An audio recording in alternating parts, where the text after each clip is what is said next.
સ્વાગત છે ઇસ્કોન કુલાઈ મેંગલોર તરફથી ભગવદ્ ગીતાના ચાલી રહેલા લેવલ 2 ના સેશનની અંદર અધ્યાય 10મો ચાલી રહ્યો છે, જેનો પાઠ તો આજે આપણે જોવાના છીએ. પરમેશ્વરનું ઐશ્વર્ય, જેને આપણે વિભૂતિ યોગ તરીકે પણ જોઈએ છીએ. શ્રી શ્રી રાધા ગોવિંદજીના ચરણોમાં વંદન કરી ગુરુ મહારાજના આશીર્વાદની સાથે મંગલાચરણની સાથે આજના શુભ દિવસની શરૂઆત કરીશું. ઓમ અજ્ઞાનતિમિરાન્ધસ્ય જ્ઞાનાંજનશલાકયા ચક્ષુરુન્મિલિतं येन તસ્मै શ્રીગુરુવે નમઃ. શ્રીચૈતન્યમનોભીષ્ટં સ્થાપિतं येन भूतले स्वयं रूप कदा मह्यं ददाति स्वपदान्तिकं. वन्देऽहं श्रीगुरु श्रीयुतपदकमलं श्रीगुरून् वैष्णवांश्च. श्रीरूपं साग्रजातं सगणरघुनाथान्वितं तं सजीवं साद्वैतं सावधूतं परिजनसहितं श्रीकृष्णचैतन्यदेवं श्रीराधान् कृष्णपादान् सगणललिता श्रीविशाखान्वितंश्च. हे कृष्ण करुणा सिन्धु दीनबन्धो जगत्पते गोपेश गोपिकाकान्त राधाकान्त नमोऽस्तुते. तप्त कांचन गौरांगी श्रीराधे वृंदावनेश्वरी वृषभानुसुते देवी प्रणमामि हरिप्रिये. वाञ्छाकल्पतरुभ्यश्च कृपा सिन्धुभ्य एव च पतितानां पावनेभ्यो वैष्णवेभ्यो नमो नमः. नमो ओं विष्णुपादाय कृष्णपृष्ठाय भूतले श्रीमते भक्तिवेदान्त स्वामिन् इति नामिने.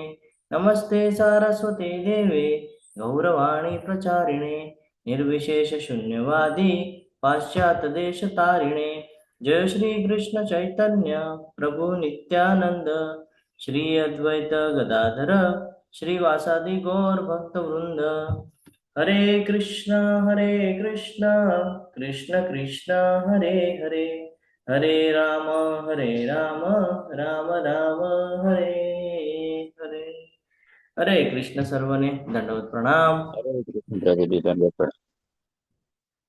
ગઈકાલે આપણે 10મા અધ્યાયની શરૂઆત કરી, જેમાં આપણે પરમેશ્વરનું ઐશ્વર્ય એ જ્ઞાન પ્રાપ્ત કર્યું અને જે ભૌતિક જગતમાંથી આધ્યાત્મિક જગતમાં આપણી ઉન્નતિ કરાવે એવી ભક્તિ યોગની મહિમા આપણે 9મા અધ્યાયની અંદર જોઈ ગયા. અને એ જ જ્ઞાનને આગળ વધારતા આપણે શુદ્ધ ભક્તિમાં કેવી રીતે આવી શકીએ, ભગવદ્ ગીતાને કેવી રીતે સમજી શકીએ, જીવનને સરળ કેવી રીતે બનાવી શકીએ, એ તમામ પ્રકારનું જ્ઞાન આપણે લઈ રહ્યા છીએ. 10મા અધ્યાયની અંદર ભગવાન કૃષ્ણ એ બધાના સ્ત્રોત છે એ વિશે ભગવાને આપણને સમજૂતી આપી. આપણને બધાને કન્ફ્યુઝન થાય છે કે ભગવાન તો પરે છે આ ભૌતિક જગતના, તો પછી ભગવાન એમ શું કામ કહે છે કે ભાઈ બધું મારી અંદર છે અને હું તેમની અંદર છું. બસ આ જે ક્વેશ્ચન હતો ને, આ જ ક્વેશ્ચનનો આન્સર આપણને 10મા અધ્યાયની અંદર આપી રહ્યા છે, જેમાં આપણે કૃષ્ણ ગુણ છે અને બધાના સ્ત્રોત છે એ જાણ્યું. શુદ્ધ ભક્તિ અને ભગવદ્ ગીતાનો સાર, એટલે કે આપણે સંક્ષિપ્તમાં ભગવદ્ ગીતા જોઈ, જે 4 શ્લોક છે જેને ચતુશ્લોકી ગીતા તરીકે આપણે ઓળખીએ છીએ, એનું આપણે જ્ઞાન અર્જિત કર્યું. હવે આપણે આગળ જોવાના છીએ કે અર્જુનજી કૃષ્ણ ભગવાનને કહે છે કે હું આ બધું એક્સેપ્ટ કરું છું, જે તમે મને કહી રહ્યા છો આ મને બાકીના જે ઋષિઓ છે, જે મહર્ષિઓ છે, એમના પાસેથી મેં આ સાંભળેલું છે, જેમ કે વ્યાસદેવ છે, બરાબર, એ લોકો પાસેથી મેં દેવલ, વ્યાસદેવ, આશિતજી, એમના પાસેથી મેં આ જ્ઞાન અર્જિત કરેલું છે, જે તમે અત્યારે મને કહો છો. હું આ બધું એક્સેપ્ટ કરું છું, તો પણ મારી ઈચ્છા છે કે હજી મને તમે એ જે ઐશ્વર્ય છે એના દર્શન કરાવો ને. શું કામ કીધું એવી રીતે અર્જુનજીએ? જ્યારે અર્જુનજી એક્સેપ્ટ કરી રહ્યા છે કે હા તમે જે કહો છો એ મેં પહેલા પણ સાંભળેલું છે, તે પછી પણ એ ભગવાનને વિનંતી કરી રહ્યા છે કે મને હજી જાણવું છે. શું કામ? હરે કૃષ્ણ. કોણ કહેશે?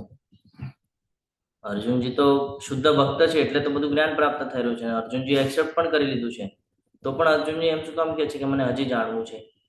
તમારો આ જે વિભૂતિ યોગ છે એ વિશે હજી મને જ્ઞાન આપો ને, કે કણ કણમાં છો એ તમે કહો છો તો હું કેવી રીતે સમજી શકું કે તમે કણ કણમાં છો? હરે કૃષ્ણ પ્રભુજી. હરે કૃષ્ણ. બોલો માતાજી.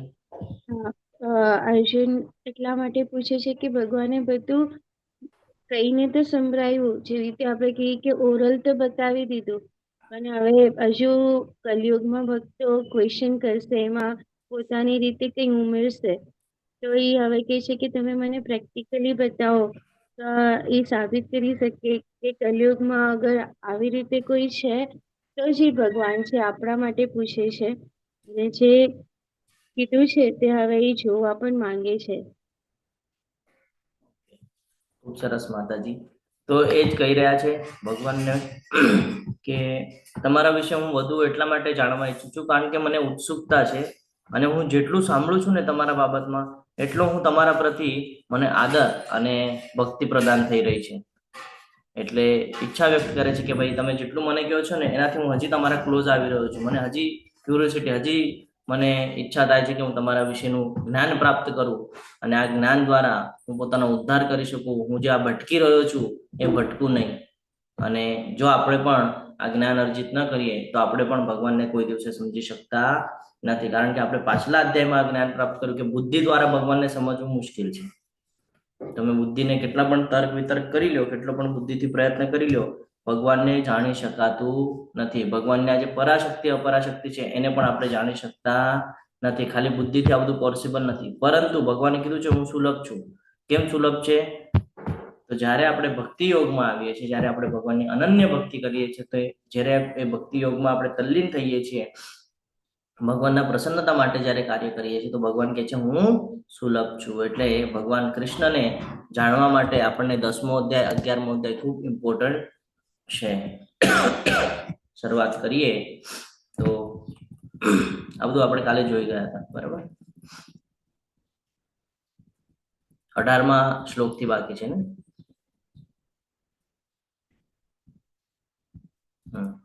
17 સુધી આપણે કર્યું હતું, અને 18મા શ્લોકથી આપણને સમજવાનું બાકી છે.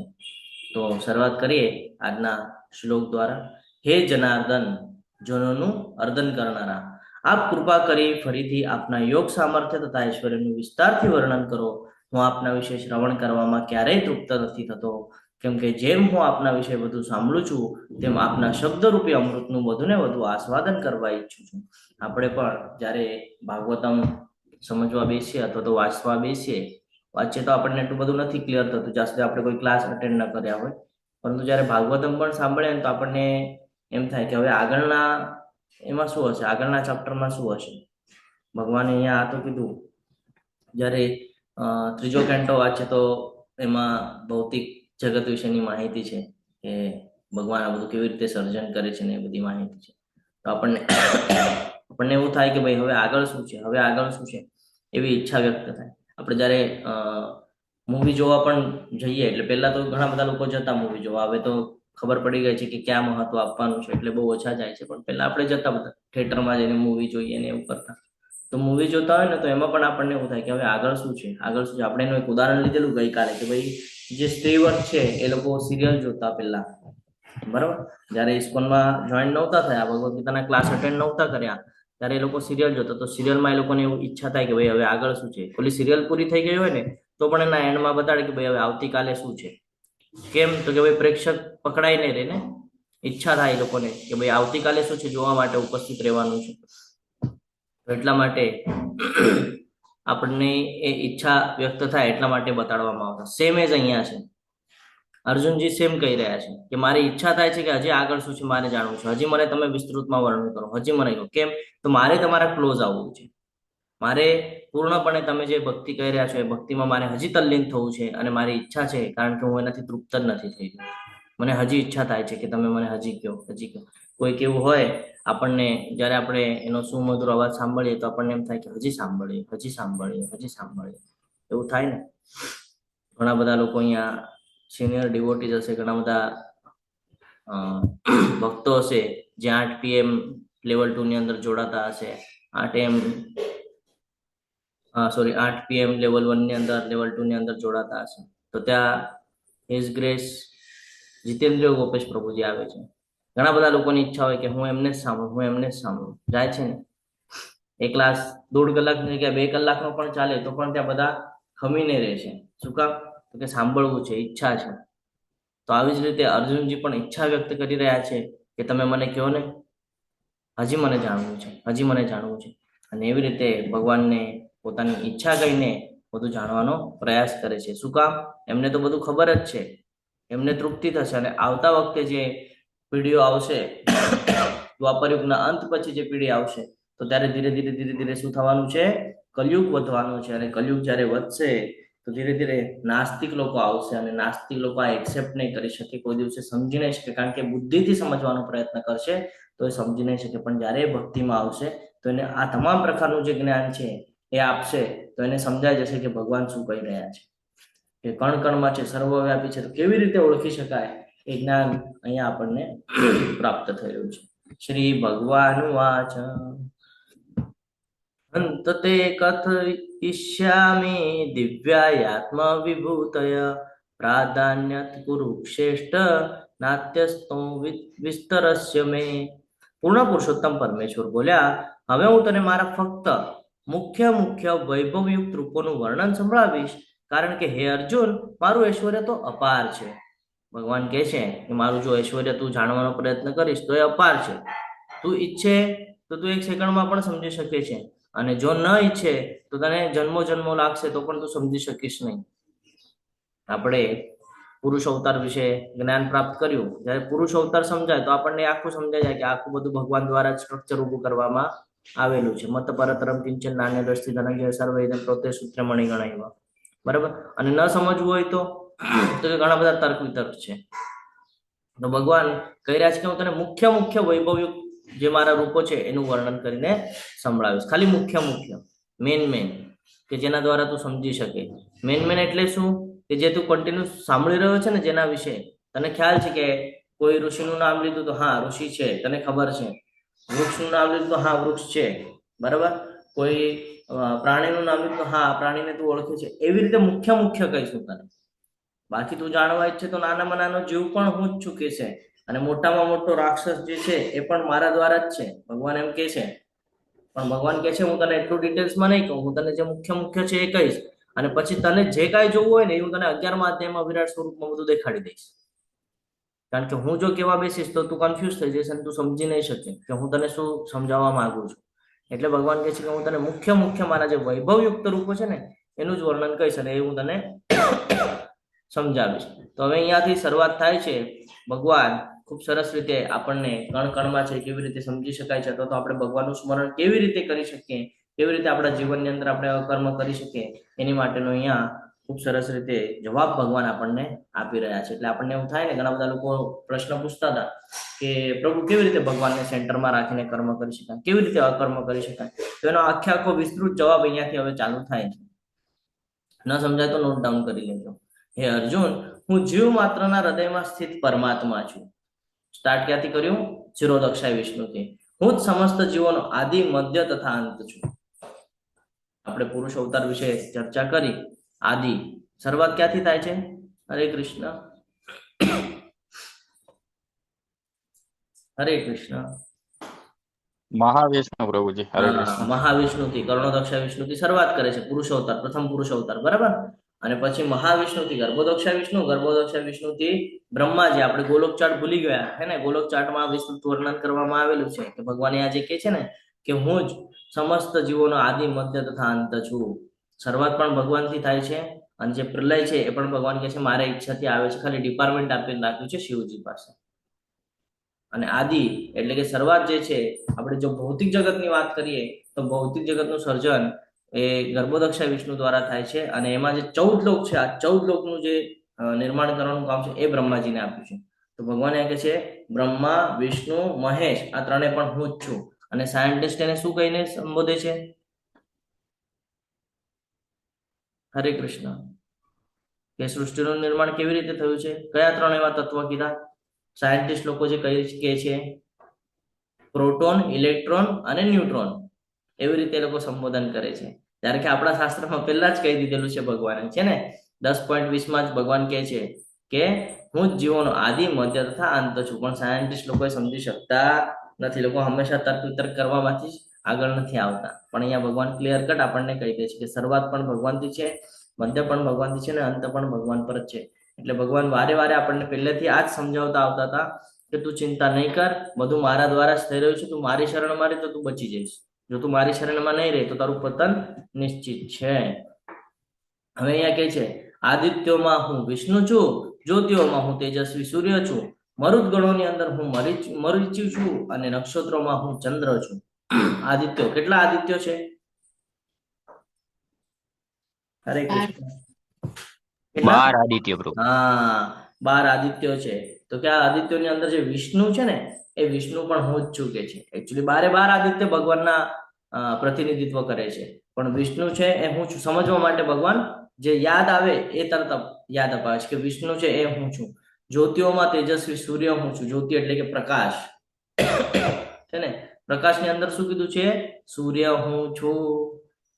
એટલે સવારે ઉઠીને સૂર્યનારાયણના દર્શન કરીએ તો કોના દર્શન કર્યા જેવું છે?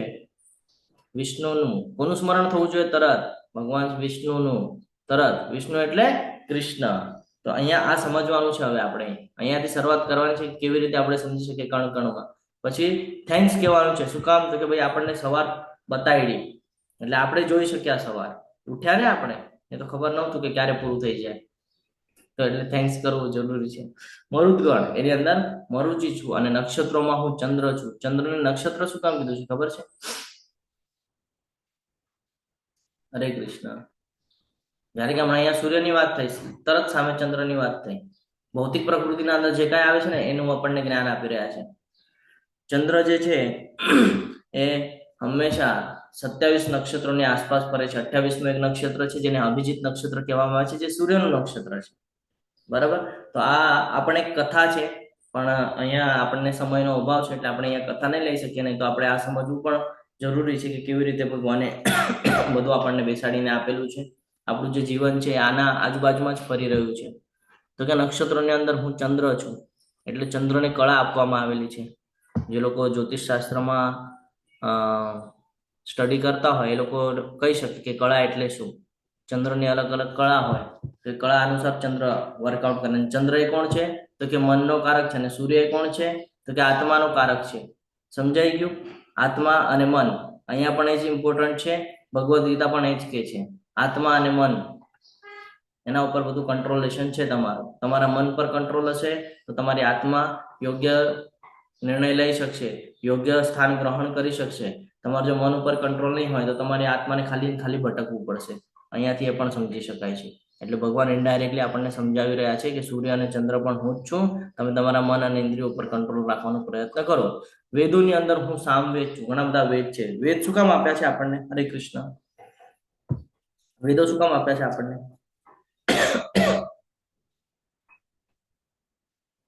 ભગવાનને જાણવા માટે. હરી બોલ. ભગવાનને જાણવા માટે. વેદો ન હોત તો આપણને ખબર ન પડત આપણે કોણ છે, આ પંચતત્વનું બનેલું શરીર શું છે, પરમાત્મા કોણ છે. આ જ્ઞાન આપણને મળત કે આ જ્ઞાન ન મળત. તો આ શેનાથી જ્ઞાન પ્રાપ્ત થાય છે? તો કે ભાઈ વેદોથી આપણું જ્ઞાન આપણને પ્રાપ્ત થાય છે. અને આ વેદો આપવાની પાછળનું રીઝન જ એ છે કે વેદોને જાણીને આપણે ભગવાનને જાણી શકીએ. આ જે આપણને ભગવદ્ ગીતા છે, આપણે ભગવદ્ ગીતાનું અધ્યયન કરીએ તો આપણને ઘણી બધી કન્ફ્યુઝન થાય, પણ જ્યારે આપણે વેદો વાંચીએ તો વેદોની અંદર પણ એ જ ઉલ્લેખ છે. પછી આપણને ક્લિયરન્સ આવે નહીં ભગવદ્ ગીતામાં કીધું છે ને એ બધું સાચું છે, કારણ વેદ પણ એ જ કહે છે જે ભગવદ્ ગીતા કહે છે. ફરક એટલો છે કે જે વેદો છે એ બહુ મોટા છે અને ભગવદ્ ગીતા આટલીક જ છે, પણ એની અંદર તમામ પ્રશ્નોના જવાબ આપણને મૂકી દેવામાં આવેલા છે. દેવોમાં સ્વર્ગનો રાજા ઇન્દ્ર હું છું. જે દેવી દેવતાઓ છે એમાં સ્વર્ગલોક છે, એટલે કે ઇન્દ્રનું લોક કહેવાય. તો આ ઇન્દ્ર જે છે એ હું છું કે છે. ઇન્દ્રને પણ લિમિટેશન છે. આ જે ઇન્દ્ર છે એને પણ અમુક વર્ષની લિમિટ આપેલી છે કે કોઈ પણ ઇન્દ્ર બની શકે. તમે તમારા તપના બળે, શાસ્ત્રોમાં વર્ણન છે, તમે જો એ પ્રકારનું તપ કરો, એ પ્રકારનું જો સ્મરણ કરો તો તમે પણ ઇન્દ્રની જગ્યા લઈ શકો છો. ઇન્દ્ર સભા બોલાવે. આ બધા દેવી દેવતાઓ છે એમના રાજા છે, એ સભા બોલાવે દેવી દેવતાઓને અને પછી પૂછે કોના ડિપાર્ટમેન્ટમાં શું ચાલી રહ્યું છે. તો એ ડિપાર્ટમેન્ટ ઇન્દ્ર પાસે આપેલું છે. બરાબર. અને ઇન્દ્રિયોની અંદર હું મન છું. ભગવાન કહે છે તમારી આ જે ઇન્દ્રિયો છે, આ ઇન્દ્રિયની અંદર મન હું છું. એટલે છઠ્ઠા અધ્યાયમાં ભગવાન આપણને યાદ અપાવે છે કે મન જ આપણો શત્રુ છે અને મન જ આપણો મિત્ર છે. તો ઇન્દ્રિયોની અંદર મન હું છું એટલે એના પર કંટ્રોલ રાખવાનો છે. તથા સમસ્ત જીવોમાં રહેલી પ્રાણ શક્તિ એટલે કે ચેતના હું છું. સૌથી મહત્વનું જ્ઞાન છે આ, કે બોડી જે છે, જે જીવ છે, એટલે કે આ બોડી જે છે, આ બોડીને વેલ્યુ ત્યારે આવે છે જ્યારે એની અંદર પ્રાણ હોય, એટલે કે ચેતના હોય. જો પ્રાણ જ ન હોય તો પછી બોડીને વેલ્યુ રહેશે કે કાંઈ? હરે કૃષ્ણ, હરે કૃષ્ણ. જ્યારે તમે પાણીમાં કૂદકો મારો, આપણે હજી એક ઉદાહરણ દ્વારા સમજીએ. જ્યારે તમે ઊંડું પાણી હોય એમાં કૂદકો મારો તમે, તો તમે ડૂબી રહ્યા છો. હાથ પગ ન મારો, હલેસા ન મારો, તો તમે ડૂબી રહ્યા છો. અને એમાંથી પ્રાણ નીકળી જાય તો શું થાય? પાણીના અંદર છે ને પ્રાણ નીકળી ગયા, બોડી તરવા મળશે પ્રભુજી, હા, તો વેલ્યુ કોને હતી? આત્માની. તો આ હંમેશા ધ્યાનમાં રાખવાનું છે. ભગવદ્ ગીતા આ જ સમજાવે છે આપણને કે તમારા આત્માની જર્ની નિશ્ચિત કરો. વેલ્યુ એને છે, દેખાતી ભલે નથી પણ એ જ મહત્વની છે. એવી જ રીતે આ ભૌતિક જગતની અંદર છે કે ભગવાનને મહત્વ છે, બાકી જે તમને અહીંયા આજુબાજુ દેખાય છે એને મહત્વ નથી. પણ તમે શું કરી રહ્યા છો કે છે ભૌતિક જગતની અંદર જે દેખાય છે એમાં સંકળાઈ રહ્યા છો, જે નથી દેખાતું એને તમે એક્સેપ્ટ જ નથી કરતા. તો સેમ એજ અહીંયા સમજવાનું છે. જેમ આત્મા ઇમ્પોર્ટન્ટ છે એમ પરમાત્મા ઇમ્પોર્ટન્ટ છે, પણ આપણે એ સમજી શકતા નથી. તો કે છે પ્રાણ શક્તિની અંદર જે ચેતના છે ને, એ ચેતના પણ હું જ છું. આની પહેલા પણ ભગવાને કીધું છે મમે વાંચે જીવલો કે જીવો ભૂત સનાતન, તમે બધા મારા સનાતન અંશો છો, કીધેલું જ ને ભગવાને. એ જ ફરીથી આપણને અહીંયા યાદ અપાવે છે. આગળ કે છે હું સર્વ રુદ્રોમાં શિવજી છું. કેટલા રુદ્રો છે? હરે કૃષ્ણ. નથી ખબર? 12 છે ને પ્રભુજી? હરે કૃષ્ણ. હા, 12 રુદ્રો છે. બરાબર. તો સર્વ રુદ્રોની અંદર શિવજી છું. એમ 11 છે, પણ 11 + 1 એટલે ટોટલ 12 રુદ્રો થાય છે. આપણે એની પણ ચર્ચા લાસ્ટમાં કરશું કે કયા 12 રુદ્રો છે. તો કે છે હું સર્વ રુદ્રોમાં શિવજી છું.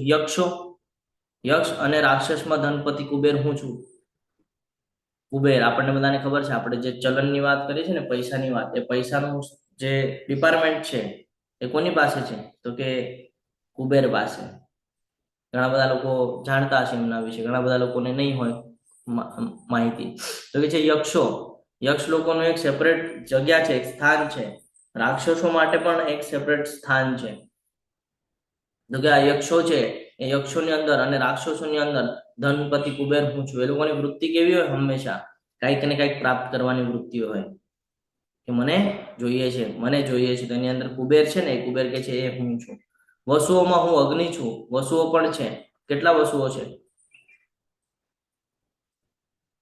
તમે કહેશો પ્રભુજી તમે એટલા ક્વેશ્ચન કરી નાખો છો તો કઈ યાદ નથી રહેતું. 8 પ્રભુજી. ઉપરથી જઈ રહ્યું છે, હે ને? હરે કૃષ્ણ. હરે કૃષ્ણ. 8 પ્રભુજી. ઓકે, તમે ચેટ બોક્સમાં લખો કેટલા વસુઓ છે. હું તમને ચાન્સ આપું છું લાસ્ટ સુધી. તો વસુઓમાં હું અગ્નિ છું. અગ્નિ જે જ્વાળા થાય છે, જે પંચતત્વોમાંથી એક થાય છે, એ અગ્નિ.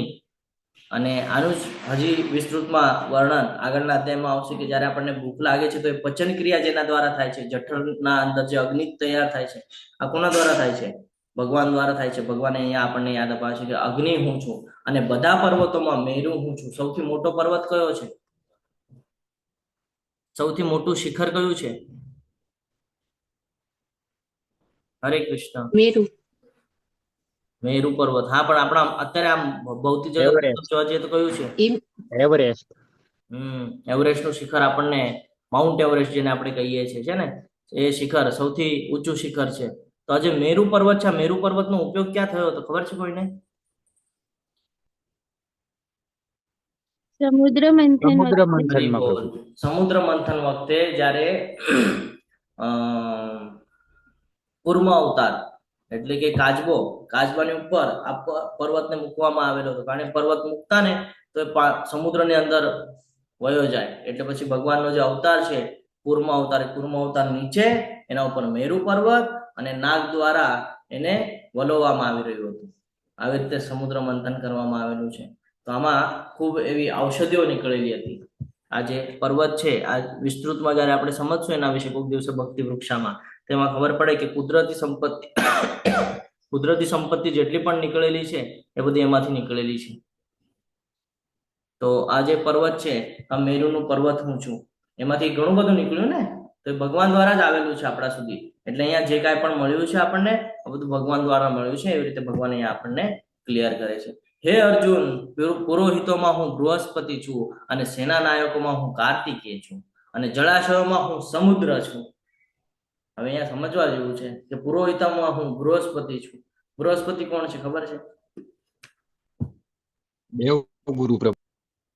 હા દેવગુરુ.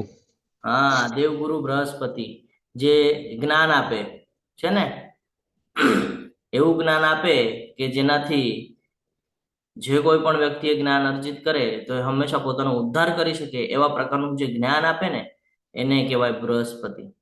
જેના બૃહસ્પતિ સ્ટ્રોંગ હોય ને, એ હંમેશા જીવનની અંદર એક પછી એક નિર્ણય ફટાફટ લેતો જણાય આપણને. શું કામ? કારણ કે એની પાસે જ્ઞાન છે. તો કે છે પુરોહિતોમાં હું બૃહસ્પતિ છું, સેના નાયકોમાં હું કાર્તિકેય છું. કાર્તિકેય શું કામ કીધું છે ખબર છે કોઈને? હરે કૃષ્ણ. એ દેવતાઓના દેવતાઓના સેનાપતિ હતા સેનાપતિ ને? છે. હા, દેવતાઓના સેનાપતિ છે. સમજ્યા? એટલે એને કીધું છે કે કાર્તિકેય હું છું, કે સેનાપતિ તરીકે પણ હું જ ઉપસ્થિત છું, અને જળાશયોની અંદર સમુદ્ર છું. કેમ સમુદ્ર કીધું છે? કેમ નદી નાળા કીધું નહીં? બધા જળાશયોમાં વિશાળ છે. જેટલું પણ જળાશય છે એની અંદર સૌથી વિશાળ છે. અને આ સમજવું પડશે. સમુદ્રનો અર્થ અહીંયા ભગવાન એમ જણાવે છે કે તમારું આ જે પૃથ્વી તમે જોઈ રહ્યા છો, આ પૃથ્વી ઉપર સૌથી મોટો જો કોઈ પાર્ટ હોય તો કયો પાર્ટ છે સૌથી વધારે? જમીનનો છે કે જળનો છે? જળનો છે પ્રભુજી. તો એટલે સમુદ્ર હું છું ભગવાન કે છે. એટલે તું સમુદ્ર પાસે જઈશ તો પણ તને મારી યાદ આવવી જોઈએ. તું જ્યારે કોઈ પણ દેવી દેવતાની ઉપાસના કરીશ તો પણ તને મારી યાદ આવવી જોઈએ. તું કોઈ જ્ઞાન અર્જિત કરીશ તો પણ તને મારી યાદ આવવી જોઈએ. કે ભાઈ આ જ્ઞાન ક્યાંથી પ્રાપ્ત થાય છે? ભગવાને ઈચ્છા કરી છે એટલે પ્રાપ્ત થાય છે.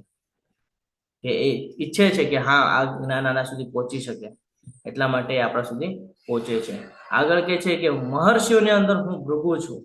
ભૃગુ નામના ઋષિ, મહર્ષિ, રાજા પ્લસ ઋષિ એટલે મહર્ષિ. તો કે ભૃગુ હું છું. ભૃગુ ઋષિ આપણને ખબર છે કોણ હતા ભૃગુ ઋષિ? દરિયો પી ગયા હતા પ્રભુજી, સમુદ્ર પી ગયા હતા. અને ક્યાંથી આવ્યા હતા? ગઈકાલે જ આપણે ચર્ચા કરી. ક્યાંથી આવ્યા? એમની ઉત્પત્તિ કેવી રીતે થઈ? કોના દ્વારા થઈ?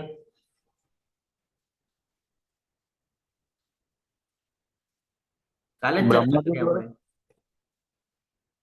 ભૂલી ગયા હે ને?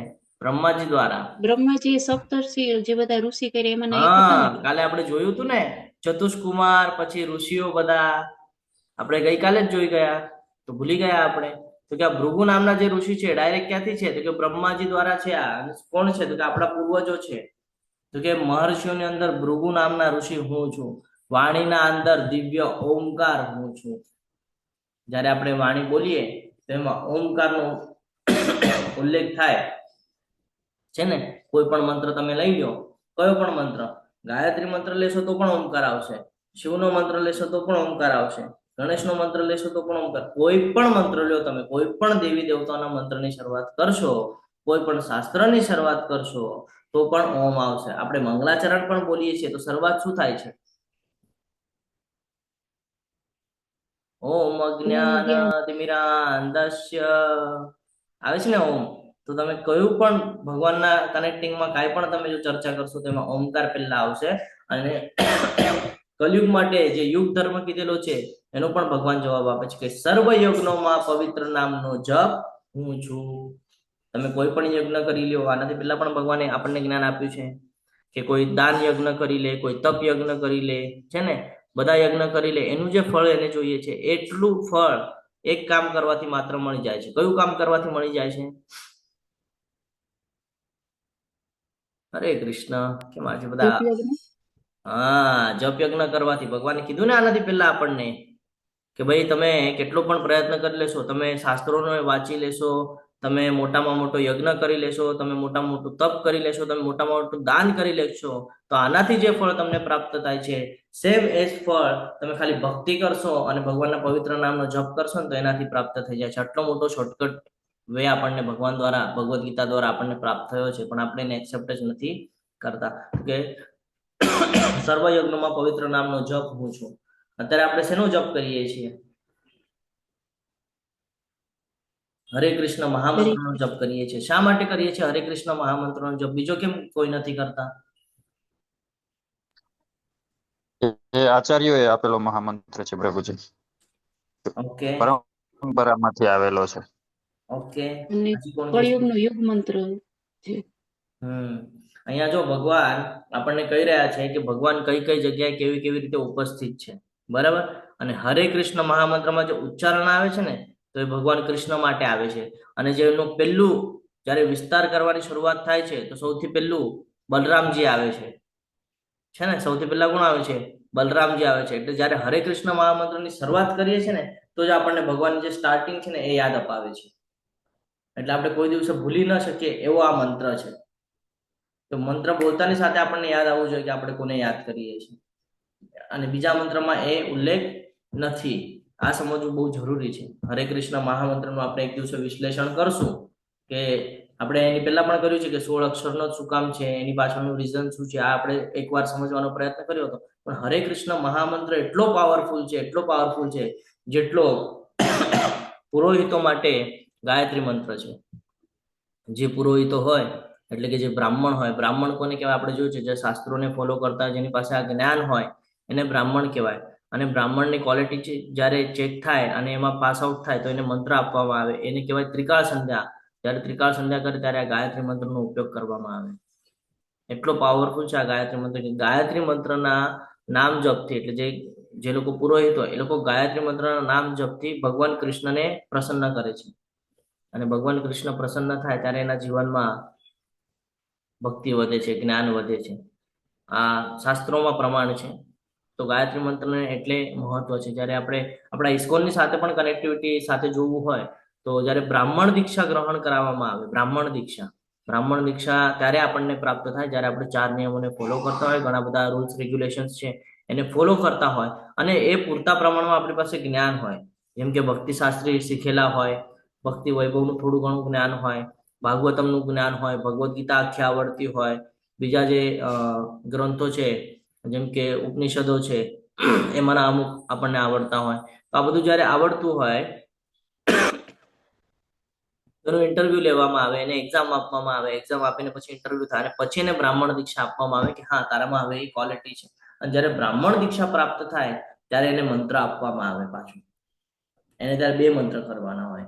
એક હરે કૃષ્ણ મહામંત્ર કમ્પલસરી કરવાનો હોય છે અને ગાયત્રી મંત્ર એની સાથે કનેક્ટ કરવામાં આવે છે. એટલા માટે કે ગાયત્રી મંત્ર જ્યારે બોલે છે તો ભક્તિ વધારેમાં વધારે અટેચ કરે છે. જે પુરોહિત છે એની માટે આ લાગુ થાય છે. નોર્મલ જન સામાન્ય માટે આ લાગુ નથી થતું. કેમ? કારણ કે એ લોકોને ખબર જ નથી ભગવાન કૃષ્ણ કોણ છે. એટલે જ્યાં સુધી આપણે દીક્ષાઓ નથી લેતા ત્યાં સુધી આપણને આ જ્ઞાન પ્રાપ્ત નથી થતું. જે લોકોએ દીક્ષા લીધી છે એ લોકોને પૂછજો કે સ્ટાર્ટિંગમાં જ્યારે માળા કરતા તો કેટલી અડચણ આવતી, અને દીક્ષા લીધા પછી તો કે હવે નોર્મલ લાગે છે, એકદમ નોર્મલ લાગે છે. 16 માળા તો આમ થઈ જાય છે, પ્રભુ એમ કે છે 16 માળા તો આમ થઈ જાય છે, ખબર નથી પડતી કે ભાઈ 16 માળા પૂરી થઈ ગઈ. કોઈ દિવસે એવી ઈચ્છા નથી થતી કે ભાઈ હવે વચ્ચેથી માળા મૂકી દઉં. 16 માળા પૂરી થાય ત્યારે હાથ છૂટો પડે છે, ત્યાં સુધી હાથમાં માળા રહે પ્રભુજી છે. એમ કે છે કે ગાયત્રી મંત્ર મોટા અવાજે નહીં બોલવાનો, એ સાચી વાત છે? ગાયત્રી મંત્ર એ પોતાના ઇન્દ્રિયો ઉપર કંટ્રોલ લાવે છે. જ્યારે તમે ગાયત્રી મંત્ર બોલો ને તો એની વાઇબ્રેશન્સ જે છે ને એ વાઇબ્રેશન્સ બહુ મોટું કામ કરે. એટલે તમારી અંદર જે ઓરો તૈયાર કરવાનું કામ છે ને એ આ ગાયત્રી મંત્ર કરે છે. ભક્તિ માટે એટલે પોઝિટિવિટી અને અવાજ નેગેટિવિટી બંને. હા બોલો માતાજી. એટલે અવાજ કરીને બોલી શકાય ને? મનમાં જ યસ બધા માતાજી, મંત્ર મનમાં તો જ અવાજ બોલવાનું. કરીને જ બોલાવવાના છે. મનમાં ને મનમાં મંત્ર બોલવાના જ નથી. એની પાછળનું ઓકે. રીઝન એવું છે કે જ્યારે તમે એનું ઉચ્ચારણ કરો છો તો ઉચ્ચારણથી એક વાઇબ્રેશન્સ ક્રિએટ થાય છે. તમે હરે કૃષ્ણ મહામંત્ર પણ જો તમે ધ્યાનથી સમજવાનો પ્રયત્ન કરશો ને તો હરે કૃષ્ણ મહામંત્ર જો તમે એક લયમાં એટલે આપણે કહે ને એક પછી એક કન્ટિન્યુઅસ એક જ રિધમમાં જો તમે રાખશો, એક જ રિધમમાં, તો તમને પણ જણાશે કે કઈ વાઇબ્રેશન્સ ક્રિએટ થઈ રહ્યા છે. આ લોકો, હા, આરતી માતાજી બોલો. હરે કૃષ્ણ. પ્રભુજી હરે કૃષ્ણ. મેં એવું સાંભળ્યું હતું કે આ ગાયત્રી મંત્ર જે દીક્ષિત બ્રાહ્મણ જનોઈ ધારણ કરેલા હોય ને એ જ બોલી શકે. આપણે ન સાંભળી શકીએ, ન બોલી શકીએ, કેમ કે આપણે અને સ્ત્રી તો બોલી જ ન શકે, કેમ કે એ જનોઈ ન લે એટલે. એ બ્રાહ્મણોને જ ઓથોરિટી આપેલી છે. એ શું કામ આપેલી છે? કારણ કે એને નિયમ એટલા લાગુ થાય છે અને એ બધા નથી બોલી શકતા. સમજો તમે નિયમ જ ફોલો નથી કરતા અને તમને ગાયત્રી મંત્ર બોલવા આપે છે તો તમને એનો ઇફેક્ટ નહીં જણાય.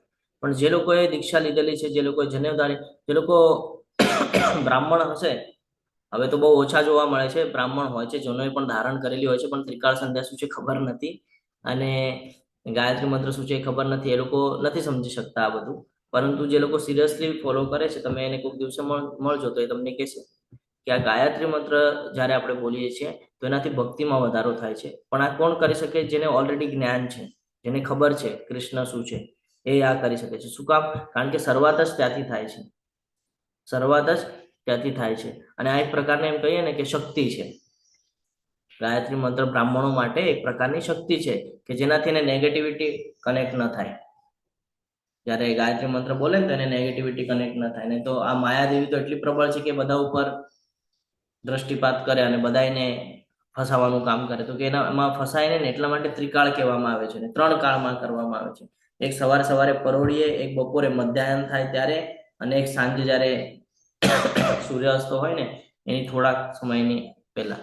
તો એ જે સંધિકાળ કહેવાય, આ બધાને સંધિકાળ કહેવાય. તો આ સંધિકાળ જે છે ને ત્યારે કરવામાં આવે છે. 3 વાર થાય તો ત્રિકાળ સંધ્યા એટલે કહેવામાં આવે છે કે 3 કાળ એટલે સમય, 3 વાર કરવામાં આવતી સંધ્યા એટલે ત્રિકાળ સંધ્યા. એવી રીતે છે. તો એ કરવામાં આવે છે. શું કામ? તો એટલા માટે જ કે એનાથી કોઈ નેગેટિવિટી ન જાય. જ્યારે તમે હરે કૃષ્ણ મહામંત્ર પણ તમે આજ સુધી નહીં કર્યું હોય એવી રીતે, પણ હવે કરીને જોજો. હું મારો પોતાનો અનુભવ તમને કહું છું. જ્યારે હરે કૃષ્ણ મહામંત્ર આપણે એક રિધમની અંદર કરીએ છીએ, કોન્સ્ટન્ટલી એક જ રિધમ રાખવાની છે, તો તમને જણાશે કે તમારા બોડી પાર્ટ્સના અંદર કંઈક વાઇબ્રેશન્સ આવી રહ્યા છે અને વાઇબ્રેશન્સ દ્વારા તમને કંઈક ફીલ થઈ રહ્યું છે. આ કરી જોજો તમે. સવારે બ્રહ્મ મુહૂર્તમાં કરશો ને તો તમને તરત ઇફેક્ટ જણાશે.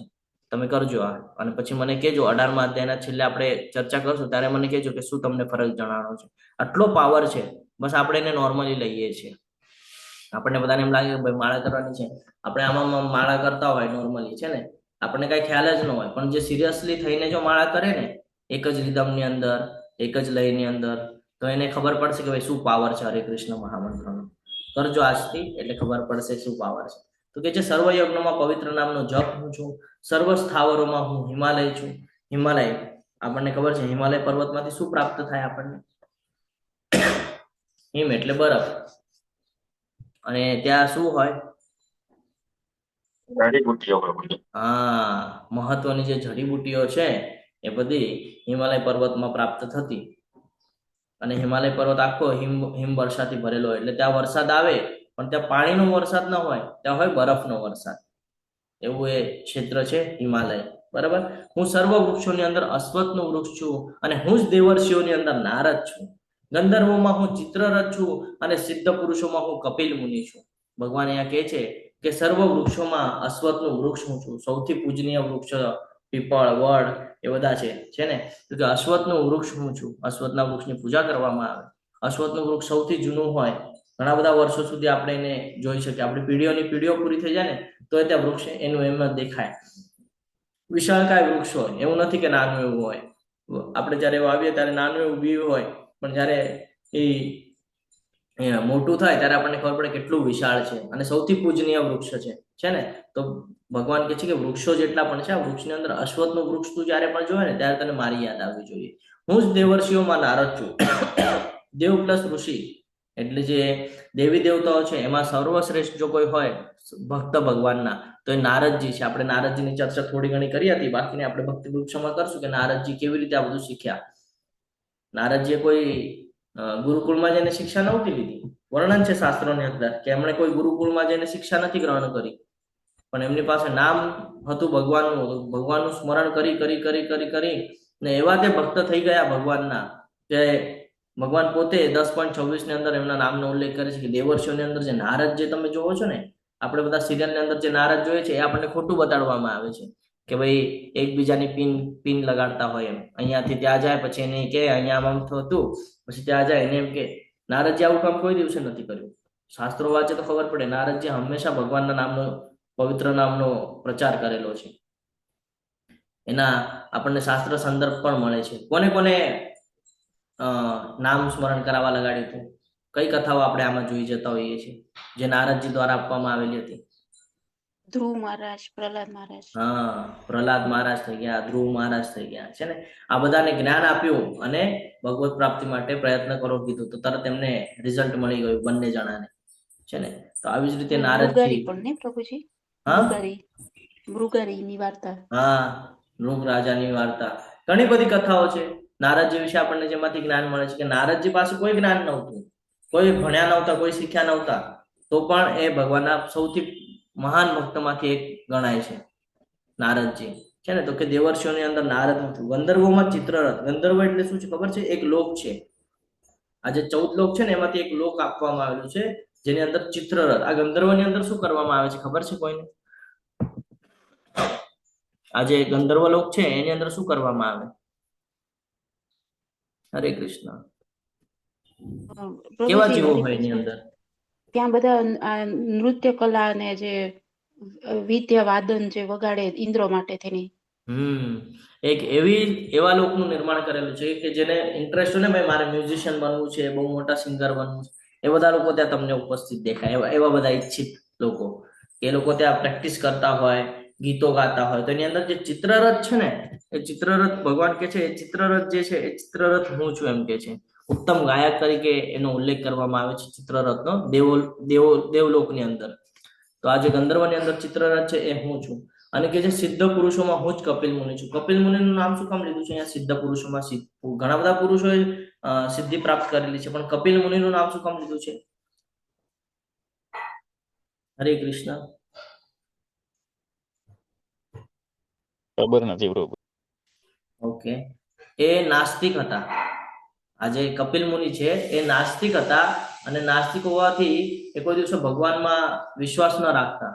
પણ જ્યારે ધીરે ધીરે ભગવાનની પ્રતિ ઈચ્છા વ્યક્ત કરી એમને, તેમને તત્વ દર્શન થયા કે આ તત્વ શું છે, ભગવાન શું છે, એ દર્શન થયા અને સૌથી મોટા ભક્ત બની ગયા અને એમને સિદ્ધિ પ્રાપ્ત કરી લીધી. એટલે નાસ્તિક હતા. એટલે ઘણા બધા લોકો આનાથી પેલા ભગવાનને નથી માનતા, પણ એટલા બધા માનવા માંડે છે પછી કે શ્રેષ્ઠ લોકોના શ્રેણીમાં આવી જાય છે.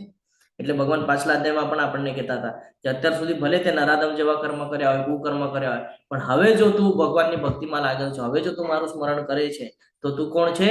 સાધુ પુરુષ છે. કીધેલું ને કે સાધુ છે તું હવે. તો એ જ અહીંયા છે કે કપિલ મુનિ જે છે એમને જ્ઞાન નહોતું પહેલા, એ અધર્મ હતા. એટલે અધર્મ કરતા, નાસ્તિક હતા, કોઈ દિવસે ભગવાનમાં માને નહીં. તો જે ભગવાનમાં ન માને એ ભગવાનનો સૌથી શુદ્ધ ભક્ત થઈ જાય એવું આપણે બહુ ઓછું જોઈએ છે ને. પણ જોવા મળે છે એવું કે ભાઈ પહેલા તો હું કાંઈ માનતો નહીં. આપણી સાથે પણ એવું થાય કે ભાઈ પહેલા અમે નહોતા માનતા ભગવાનમાં, અમે તો દેવી દેવતામાં ઉપાસના કરતા અથવા તો કોઈ એની પણ ઉપાસના ન કરતા, ને હવે એ સૌથી મોટા કહે ને કે ભક્ત બની ગયા છે. ભૌતિક જગતની અંદર તો આવા ઘણા બધા ઉદાહરણ છે. આપણા લાઈક ક્રિકેટર છે, શું નામ છે, વિરાટ કોહલી. એમનું એક સ્ટેટમેન્ટ છે કે ભાઈ હું પેલા ભગવાનમાં નહોતો માનતો, મને તો ખબર એ નહોતી કે આવું ભગવાન જેવું કાંઈ હશે, એવું હું માનતો જ નહોતો. એવું એમનું સ્ટેટમેન્ટ છે પોતાનું. અને અત્યારે જોઈએ તો હાથમાં ઓલું કાઉન્ટર લઈને ફરતા હોય છે. બરાબર. તો આના ઉપરથી આપણને જ્ઞાન પ્રાપ્ત થાય કે ભાઈ મહત્વ શેને છે, કે જે નહોતા માનતા એ પણ માનવા માંડ્યા છે. તો આપણને તો ઓલરેડી ખબર છે ભગવાન કોણ છે. અને તે પછી પણ આપણે ભગવાનની ઉપાસના તો ભગવાનના પ્રસન્નતા માટે કાર્ય કરી શકતા નથી. કેમ? તો કે આપણું મન નથી માનતું. તો કે મન પર જ કંટ્રોલ લાવવાનું છે. એટલા માટે ભક્તિ કરવાની છે, એટલા માટે આપણે હરે કૃષ્ણ મહામંત્રની માળા કરવાની છે. આગળ વધીએ તો કે ઉચ્ચ શ્રવા. હવે અશ્વમાં મને ઉચ્ચ શ્રવા જાણ કે જે અમૃત માટે થયેલા સમુદ્ર મંથન વખતે ઉત્પન્ન થયો હતો. જ્યારે આ સમુદ્ર મંથન ચાલી રહ્યું હતું તેમાંથી ઘણા બધા જીવોની ઉત્પત્તિ થઈ હતી. એમાં એક ઐરાવત નામનો હાથી હતો અને એક ઘોડો હતો જેને ઉચ્ચ શ્રવા કહેવામાં આવે છે. ઐરાવત. આ જે ઐરાવત હાથી છે એના બળ વિશે કોઈને ખબર છે? કેટલું બળ હોય? હરે કૃષ્ણ. શાસ્ત્રોમાં વર્ણન છે ઐરાવત હાથીમાં કેટલું બળ હતું.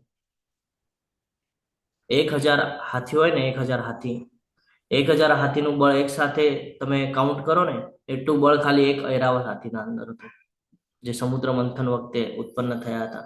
અને એવી જ રીતે ઉચ્ચશ્રવા નામના જે અશ્વો છે એટલે કે ઘોડા છે, તો આ ઘોડા એટલા ચમકદાર હતા કે તમે એને બંધ ઓરડીની અંદર પણ મૂકો ને તો પ્રકાશ થઈ જાય, એટલા ચમકદાર હતા એ. તો આ ક્યાંથી આવ્યા હતા? સમુદ્ર મંથન માંથી આવ્યા હતા. ગજરાજોમાં હું ઐરાવત છું અને મનુષ્યના અંદર હું રાજા છું. રાજાની ક્વોલિટી કેવી હોય છે? અત્યારે તો રાજા એટલે એમ લાગે કે ભાઈ આપણે ભોગ ભોગવવા માટે રાજગાદી ઉપર બેઠા છે એવું વિચાર કરે, પણ રાજાનું અસલ કામ શું હોય? પ્રજાનું રક્ષણ કરવું, પ્રજાને યોગ્ય માર્ગ દેખાડવો, આ રાજાનું કામ છે. અત્યારે રાજા તરીકે પોલિટિશિયનો જે બેસેલા છે એ લોકો કરે છે કેવું? પ્રજાનું હિતનું જોવે છે કે નહીં? એ ખાલી પોતાના હિતનું જોવે છે, પ્રજાથી એને કોઈ લેવા દેવા હોતું નથી. એવું ઘણી જગ્યાએ દેખાઈ આવે છે, બરાબર? તો શાસ્ત્રો વાંચે તો શાસ્ત્રોમાં ખબર પડે કે ભાઈ રાજા કોને કહેવાય ને રાજાનું મહત્વ શું છે.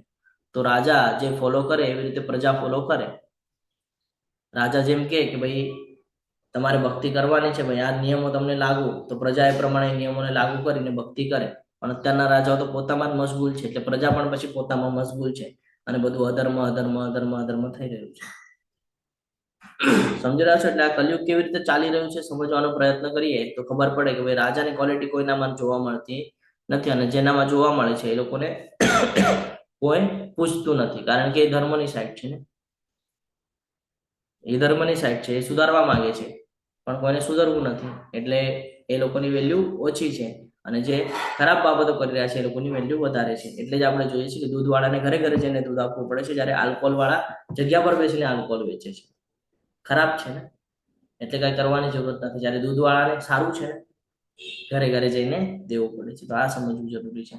શસ્ત્રોની અંદર વજ્ર છું. આજે વજ્ર નામનું જે અસ્ત્ર છે એ કેવું હતું ખબર છે? એક બ્રહ્માસ્ત્ર અને આ એક વજ્ર, આ બે અસ્ત્ર એવા હતા કે જે બહુ પાવરફુલ હતા. જો આ અસ્ત્ર ચલાવી દેવામાં આવે તો બધું નષ્ટ થઈ જાય. આ પૃથ્વી તળ છે અથવા તો આ સંસાર છે અથવા તો જે કાંઈ પણ આના ઉપર જીવ છે, આ બધા જીવ નષ્ટ થઈ જાય એવું એક શસ્ત્ર હતું જેને વજ્ર કહેવામાં આવતું. વજ્ર નામનું જે અસ્ત્ર છે એ કે છે, એ પણ કોણ છે? ભગવાન કે છે. હરે કૃષ્ણ. હરે કૃષ્ણ. હરે કૃષ્ણ. ભગવાન કે છે એ પણ મારું જ પ્રતિનિધિત્વ છે, હું જ મારા દ્વારા જ છે. એટલે અસ્ત્ર શસ્ત્રની વાત કરે છે તો ભગવાન કે છે એ પણ મારા દ્વારા જ છે, જે પાવરફુલમાં પાવરફુલ છે. કે એકવાર જો એ વજ્રનું અસ્ત્ર ચલાવી દીધું તો પછી સમગ્ર બ્રહ્માંડમાં ઉથલ પુથલ મચી જાય. બધા દેવી દેવતાઓ ચિંતામાં આવી જાય કે ભાઈ હવે શું કરવાનું, હવે શું કરવાનું. અને ગાયોમાં હું સુરભી છું. સુરભી નામની ગાય, અત્યારની ગાય તો આપણને બહુ તો 1-2 લીટર 5 લીટરથી ઉપર દૂધ આપતી દેખાતી નથી. અને એનું ખાવાનું પણ આપણે જોઈએ છે કે એને ખાવામાં પણ કેવું આપવામાં આવે છે, બરાબર? જે આપણે તબેલાની અંદર જઈએ અને ત્યાં જઈને જો ગાયને જોઈએ તો ખબર પડે છે કે ભાઈ એટલી બધી સ્ટ્રોંગ હોતી નથી. પરંતુ આ સુરભી જે ગાય છે એ વૈકુંઠમાં જોવા મળે છે, ભગવાનના ધામમાં ઉપસ્થિત છે. અને આ ગાય એવી છે કે તમે દૂધ કાઢતા કાઢતા થાકી જશો પણ એનું દૂધ પૂરું નહીં થાય, અને જ્યારે ઈચ્છા થાય ત્યારે દૂધ આપી શકે. એટલે એવું નથી કે ભાઈ 5 લીટર જ મળશે કે 10 લીટર જ મળશે, તમને જેટલું જોવે એટલું દૂધ આપશે, એવી ગાય છે. એ ગાયને કહેવાય છે સુરભી ગાય, બરાબર? પ્રજાપતિઓના કારણોમાં હું પ્રેમનો દેવ કામદેવ છું. પ્રજાપતિ, ઘણા બધા પ્રજાપતિઓ આપણે જોયા છે. કયા કયા પ્રજાપતિ છે? એકાદનું નામ યાદ છે કોઈને? હરે કૃષ્ણ. દક્ષ દક્ષ પ્રજાપતિ. પ્રજાપતિ. પછી બ્રહ્માજી, બ્રહ્માજી. હજી પ્રભુજી તમે કયું નામ કીધું? જયંત પ્રભુજી. હરે કૃષ્ણ. દક્ષ પ્રજાપતિ. હા, દક્ષ, બરાબર ને? રાજા હતા દક્ષ. તો આ જે પ્રજાપતિઓ છે એ પ્રજાપતિઓની અંદર દેવના દેવ કામદેવ તરીકે હું છું, બરાબર? સર્પોની અંદર હું વાસુકી છું. 8-9 પ્રકારના સર્પો જોવા મળે છે, જેની અંદર એક સર્પ છે જેને વાસુકી તરીકે આપણે ઓળખીએ છીએ. જે મોસ્ટલી તમે કથા સાંભળશો ભગવાનની તો તમને વાસુકી અને તક્ષક, એક તો શેષનાગ, એક વાસુકી અને એક તક્ષક, આનો બહુ ઉલ્લેખ દેખાશે તમને ભગવાન સાથે કનેક્ટિવિટીમાં. આ હંમેશા ભગવાનના ભક્ત તરીકે આજુબાજુમાં હોય, કોઈને કોઈ કથામાં તમને આ મળી જ જશે. તો કે વાસુકી હું છું. આ નાગોમાં વાસુકી નાગ જે છે એ હું છું. અને અનેક ફેણવાળાઓમાં નાગોમાં હું અનંત છું. જેનો કોઈ અંત નથી, એ અનંત હું છું. તથા જળ આજે નાગો છે, નાગોનું પણ એક લોક છે, ખબર છે તમને? હરે કૃષ્ણ.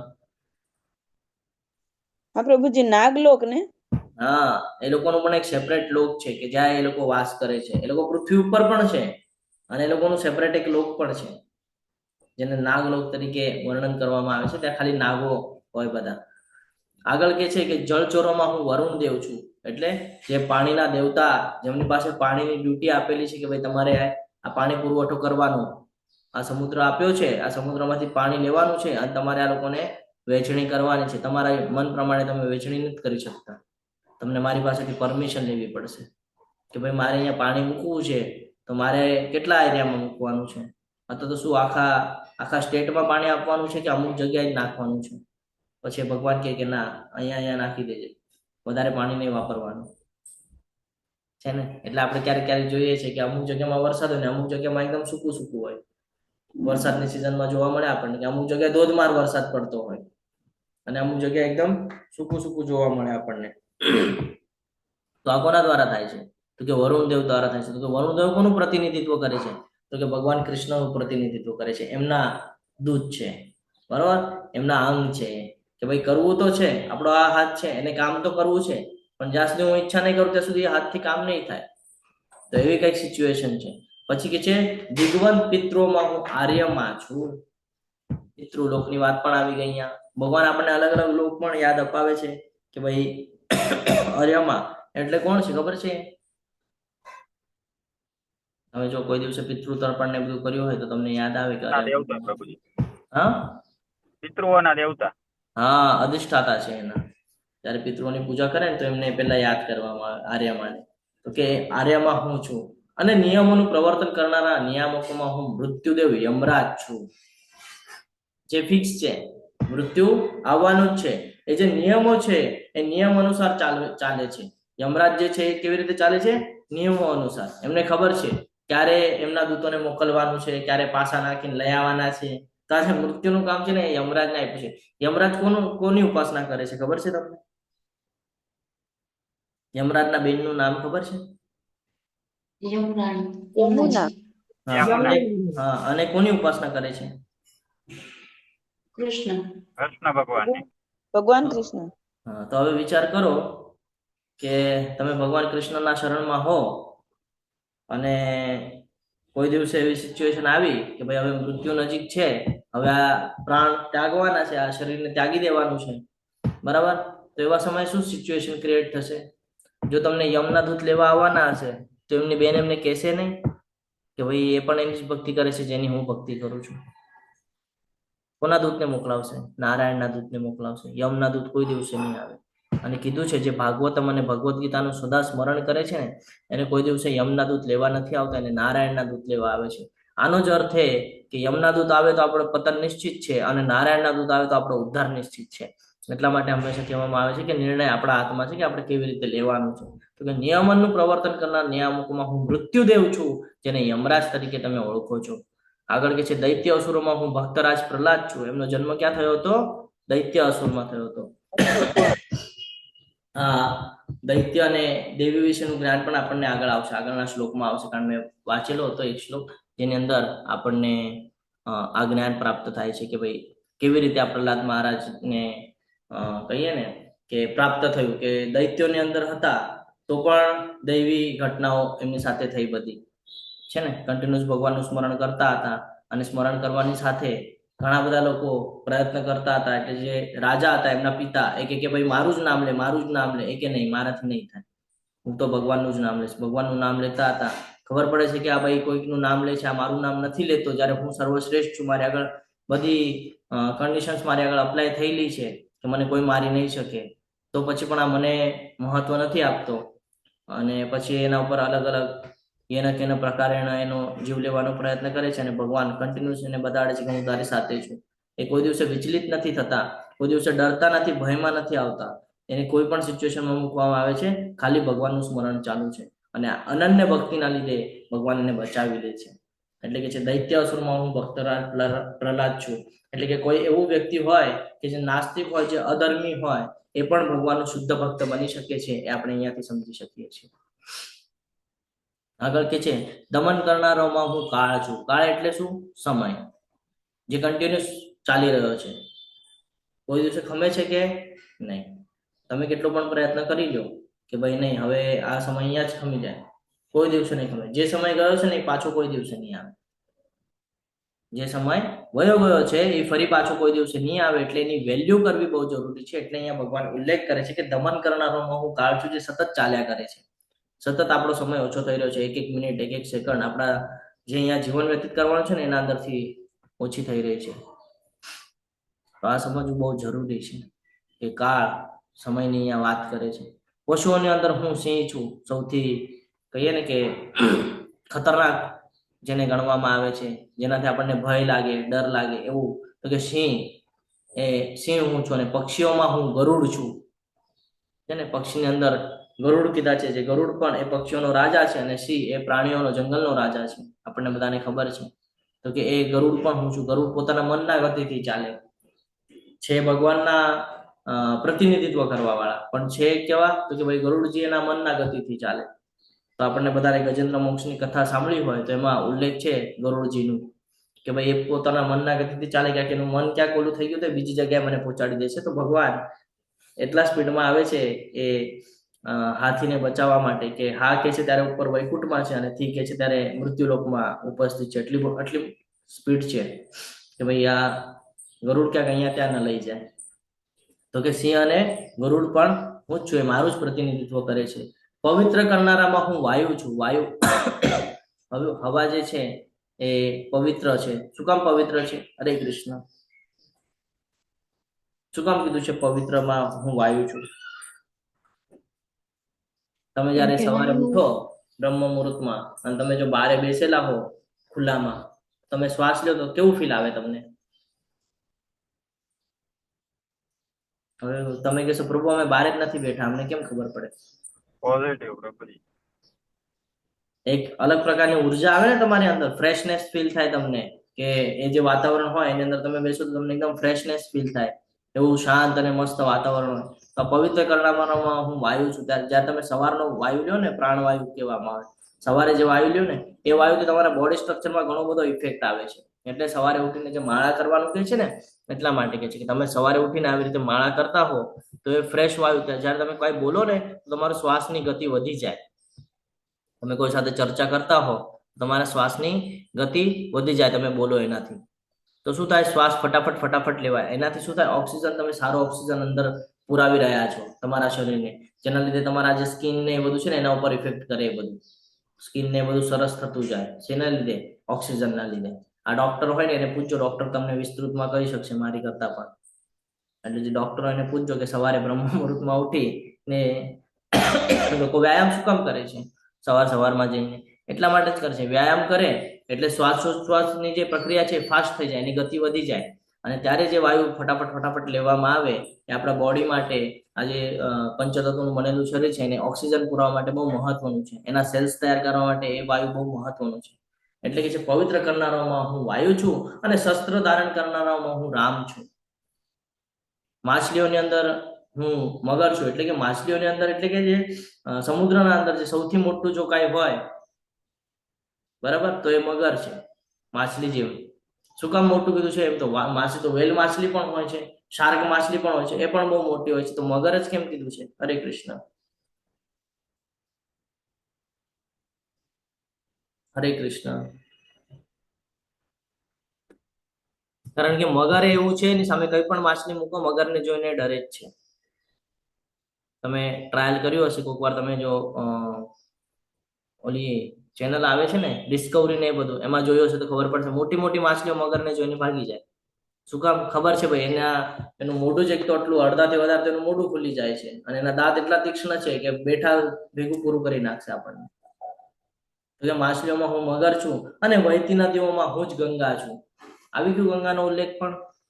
જે 17 નદીઓ છે, ગોદાવરી, ગંગા, કાવેરી, સિંધુ, નર્મદા, એમાં કે છે ગંગા પણ હું જ છું. સૌથી પવિત્રમાં પવિત્ર નદી માનવામાં આવે છે ગંગા નદી. તો કે નદી પણ હું જ છું. હે અર્જુન, સમગ્ર સર્જનનો આદિ, મધ્ય તથા અંત હું છું અને સર્વ વિદ્યાઓમાં આધ્યાત્મ વિદ્યા હું છું અને તર્કશાસ્ત્રમાં હું જ નિર્ણાયક સત્ય છું, કે છે સમગ્ર સર્જનનો આદિ, મધ્ય તથા અંત હું જ છું. આ જે કાંઈ પણ શરૂઆત થઈ એ મારા દ્વારા જ છે. હું જ સર્વ વિદ્યાઓમાં આધ્યાત્મ છું. તમે કઈ પણ વિદ્યા લેશો તેમાં તમને આધ્યાત્મનું જ્ઞાન પ્રાપ્ત થશે ને થશે. તો તમે ભૌતિક જગતની પણ વિદ્યા પ્રાપ્ત કરશો તો એ પણ તમને ક્યાંથી પ્રાપ્ત થઈ? આધ્યાત્મ વિદ્યા હતી એટલે તમને ભૌતિક વિદ્યા પ્રાપ્ત થઈ. કેવી રીતે? તો કે ભાઈ પહેલાના જમાનામાં, પહેલાના સમયમાં, આજથી 500, 1000, 2000 વર્ષ પહેલાની જો વાત કરીએ તો ગુરુકુળમાં જ્ઞાન દેવામાં આવતું. શું દેવામાં આવતું? શાસ્ત્રોનું જ્ઞાન દેવામાં આવતું. હવે આ જ પરંપરા ધીરે ધીરે ચાલતી આવે છે, જેને આપણે સ્કૂલ કહીએ છીએ. જો એ ત્યારે ન ચાલત તો ત્યારે આપણને સ્કૂલ કોલેજ શું છે ખબર પડત? કે વિશ્વવિદ્યાલય શું છે કે વિદ્યાલય શું છે આપણને ખબર પડત નહીં. આ પહેલેથી ચાલતું આવે છે. પહેલા કોઈ આવી રીતે બનાવવામાં ના આવતું. બિલ્ડિંગ બનાવેલી છે, એની અંદર બેન્ચીસ મૂકેલી છે ને પછી અભ્યાસ કરવાનો છે, એવું કાંઈ નહોતું. એક મોટું વૃક્ષ હોય, વૃક્ષની સામે ત્યાં જે ગુરુ હોય એ ગુરુ બેસે અને બધા શિષ્ય જમીન ઉપર બેસે એની સામે. જંગલ ને એવું બધું હતું, એ સમયે કોઈ કન્સ્ટ્રક્શન નહોતું, તો કે એ લોકો ત્યાં સામે બેસે અને પછી આ જે શાસ્ત્રો છે આ શાસ્ત્રોનું જ્ઞાન આપવામાં આવે, અલગ અલગ પદ્ધતિઓ શીખવાડવામાં આવે, પોતાનું રક્ષણ કેવી રીતે કરવું એની માટેની અમુક કવાયતો કરાવવામાં આવે છે ને. તો આ બધું શીખવાડવામાં આવતું ત્યારે. તો આ જ પરંપરા ધીરે ધીરે ચાલતી આવી, ખાલી ડિફરન્ટ થતી ગઈ. એને કન્સ્ટ્રક્શનમાં કન્વર્ટ થઈ ગયું અને આપણે બધા સ્કૂલ એને કહેવા માંડ્યા અને આપણે ભૌતિક જ્ઞાન લેવા માંડ્યા. બાકી આ ત્યાંથી જ ચાલતું આવતું. તો કે એટલે જ કે છે સર્વ વિદ્યાઓમાં આધ્યાત્મ વિદ્યા હું છું, જે તમારો ઉદ્ધાર કરી શકે છે. તર્કશાસ્ત્રીઓમાં હું જ નિર્ણાયક સત્ય છું. જ્યારે તર્ક વિતર્ક ચાલતા હોય તો ત્યાં તમે એના એન્ડ પોઈન્ટ પર પહોંચો તો ખબર પડશે ભગવાન કૃષ્ણ મેઇન છે. અક્ષરોમાં હું અકાર છું, સમાસોમાં હું દ્વંદ્વ સમાસ છું, શાશ્વત કાળ પણ હું છું અને દ્રષ્ટાઓમાં હું બ્રહ્મા છું. અક્ષરોમાં હું અકાર છું. જ્યારે તમે કોઈ પણ શબ્દને વાંચવાનો પ્રયત્ન કરો અથવા તો કોઈ પણ નામ લ્યો તો એ નામની સાથે તમને અનો ઉચ્ચાર આવે. કોઈ પણ લઈ લો તમે તો આ અનો ઉચ્ચાર આવે છે ને, તો અક્ષરોમાં હું છું. એટલે જ્યાં સુધી ભગવાન એમાં ઉપસ્થિત નથી ત્યાં સુધી એની કોઈ વેલ્યુ નથી, શબ્દ જ તૈયાર નહીં થાય. પછી દ્વંદ્વ સમાસ, સમાસ આપણે જોઈએ છીએ તો સમાસોમાં દ્વંદ્વ નામનો સમાસ છે એ હું છું. શાશ્વત કાળ પણ હું છું. એટલે અત્યારે જે ચાલી રહ્યું છે એ કાળ પણ હું છું. શાશ્વત, જે કન્ટિન્યુઅસ ચાલ્યા જ કરવાનું છે, કોઈ દિવસે પૂરું થવાનું નથી. યુગોના યુગો બદલાઈ જશે પણ આ જે સમય છે એ ચાલવાનો છે, એ કોઈ દિવસે નષ્ટ થવાનો નથી. પ્રલય આવશે, કાંઈ બી આવશે, પણ એ સમય ચાલ્યા કરશે. તો એ કાળ પણ હું છું અને દ્રષ્ટાઓમાં હું બ્રહ્મા છું. બ્રહ્મા એટલા માટે કીધું છે કારણ કે ચતુર્મુખી છે અને સર્જન કરનારા છે, એટલે એને કહે છે દ્રષ્ટાઓમાં હું બ્રહ્મા છું. આગળ વધીએ. હું જ સર્વભક્ષી મૃત્યુ છું અને હવે પછી ભાવિમાં થનારને ઉત્પન્ન કરનારો પણ હું જ છું. શું કે છે? સર્વભક્ષી મૃત્યુ. એટલે બધાને જે આવે છે બધા એમ કે છે કે ભાઈ મૃત્યુથી ડર લાગે, મૃત્યુથી ડર લાગે, તો ભગવાન કહે છે મારા દ્વારા જ આવે છે, એનું ભક્ષણ હું જ કરું છું, હું જ પ્રતિનિધિત્વ કરું છું એનું. કોઈ કાગળ કરાવવાની જે ઈચ્છા એ હું જ આપું છું કે ભાઈ હવે આનો અંતિમ સમય આવ્યો છે, આના પ્રાણ હવે અહીંયાથી નીકળશે. આપણને લાગે કે બધા ચિત્રગુપ્તને એને ડિપાર્ટમેન્ટ આપી રાખ્યું છે ને લેખા જોખા રાખવાનો, તો એ લોકો નિર્ણય લે કે ભાઈ આનો હવે કાર્યક્રમ પૂરો થવાનો છે. તરત યમ મહારાજને લેટર મોકલવામાં આવે ચિત્રગુપ્ત તરફથી કે યમજી આ પૃથ્વીલોક છે, આ પૃથ્વીલોકની અંદર આ સ્ટેટ છે, આ સ્ટેટની અંદર આવા નામનો વ્યક્તિ છે, આ વ્યક્તિનું હવે 2 દિવસમાં બધું પૂરું થવાનું છે, તમે તમારા જે દૂત છે એને રેડી રાખજો મોકલવા માટે. આ જે ડિપાર્ટમેન્ટ છે એ ભગવાનનું પ્રતિનિધિત્વ કરે છે કે ભગવાને ઈચ્છા વ્યક્ત કરેલી છે કે આને આટલું જ જ્ઞાન આપવાનું છે કે ઓકે ઠીક છે. કેમ તો કે ભાઈ આણે બહુ કુકર્મ કરી લીધા છે, હવે એને નેક્સ્ટ એમાં મોકલી દો, આવતા જન્મમાં પાછો એને મોકલી દો. તો આ સમજવું બહુ જરૂરી છે કે આપણને એમ લાગે કે આપણા દ્વારા બધું, આપણા દ્વારા અહીંયા કાંઈ જ થતું નથી. આપણે અહીંયા ખાલી નિમિત્ત માત્ર છે, ભગવાન એ દર્શાવી રહ્યા છીએ કે તું એમ ઈચ્છતો હોય કે ભાઈ આ વૃક્ષ મારી માટે છે, આ સમુદ્ર મારી માટે છે, આ ગંગા નદી મારી માટે છે, હું એમાં નાહીશ તો પાપ ધોઈ લઈશ.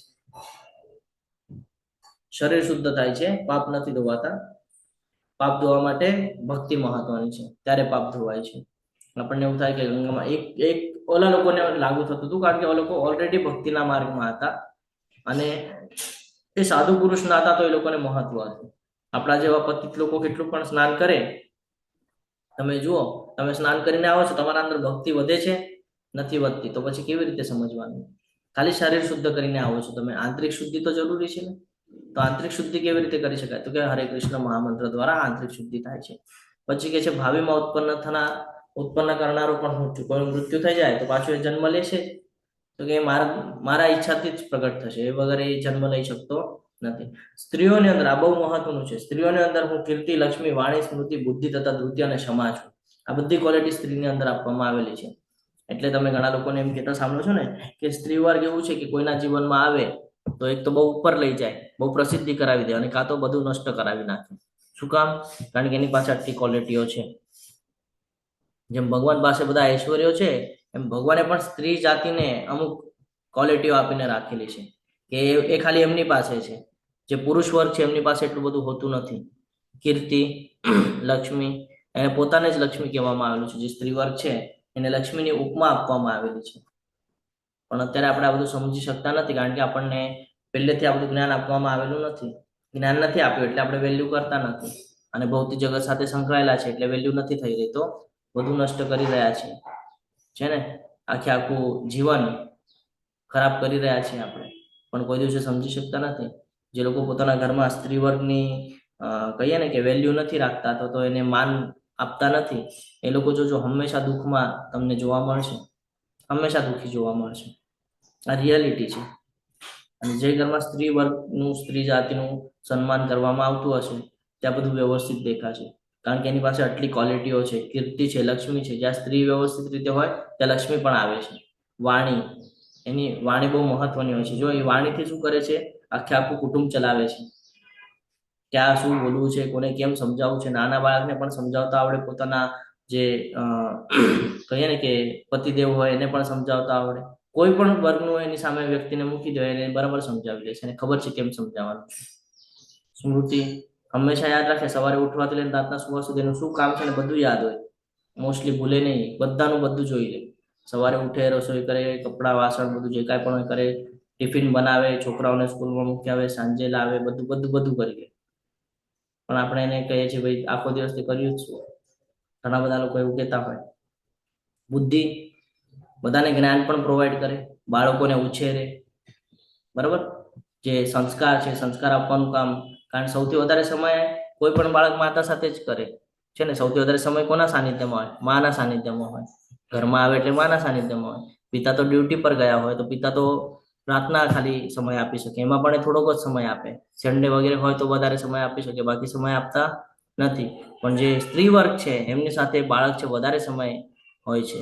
તો જો એક સ્ત્રી સારી હોય તો એ સંસ્કાર સારા આપી શકે છે, અને આગળ જે પેઢી આવે છે એનો ઉદ્ધાર કરવાનું કામ પણ સ્ત્રીના હાથમાં છે.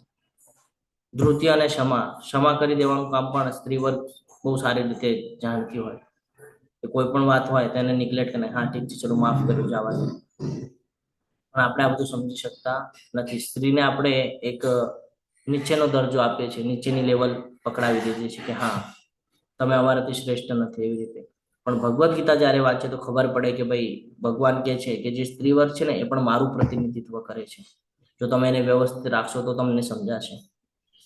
એટલે જ્યાં ભગવાન છે ત્યાં લક્ષ્મી છે. આપણે ભગવદ્ ગીતાના છેલ્લા 78માં શ્લોકમાં આપણે જ્ઞાન પ્રાપ્ત કરીએ છીએ.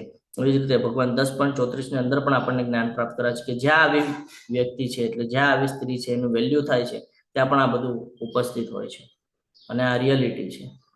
બસ આ આપણે સમજી શકતા નથી.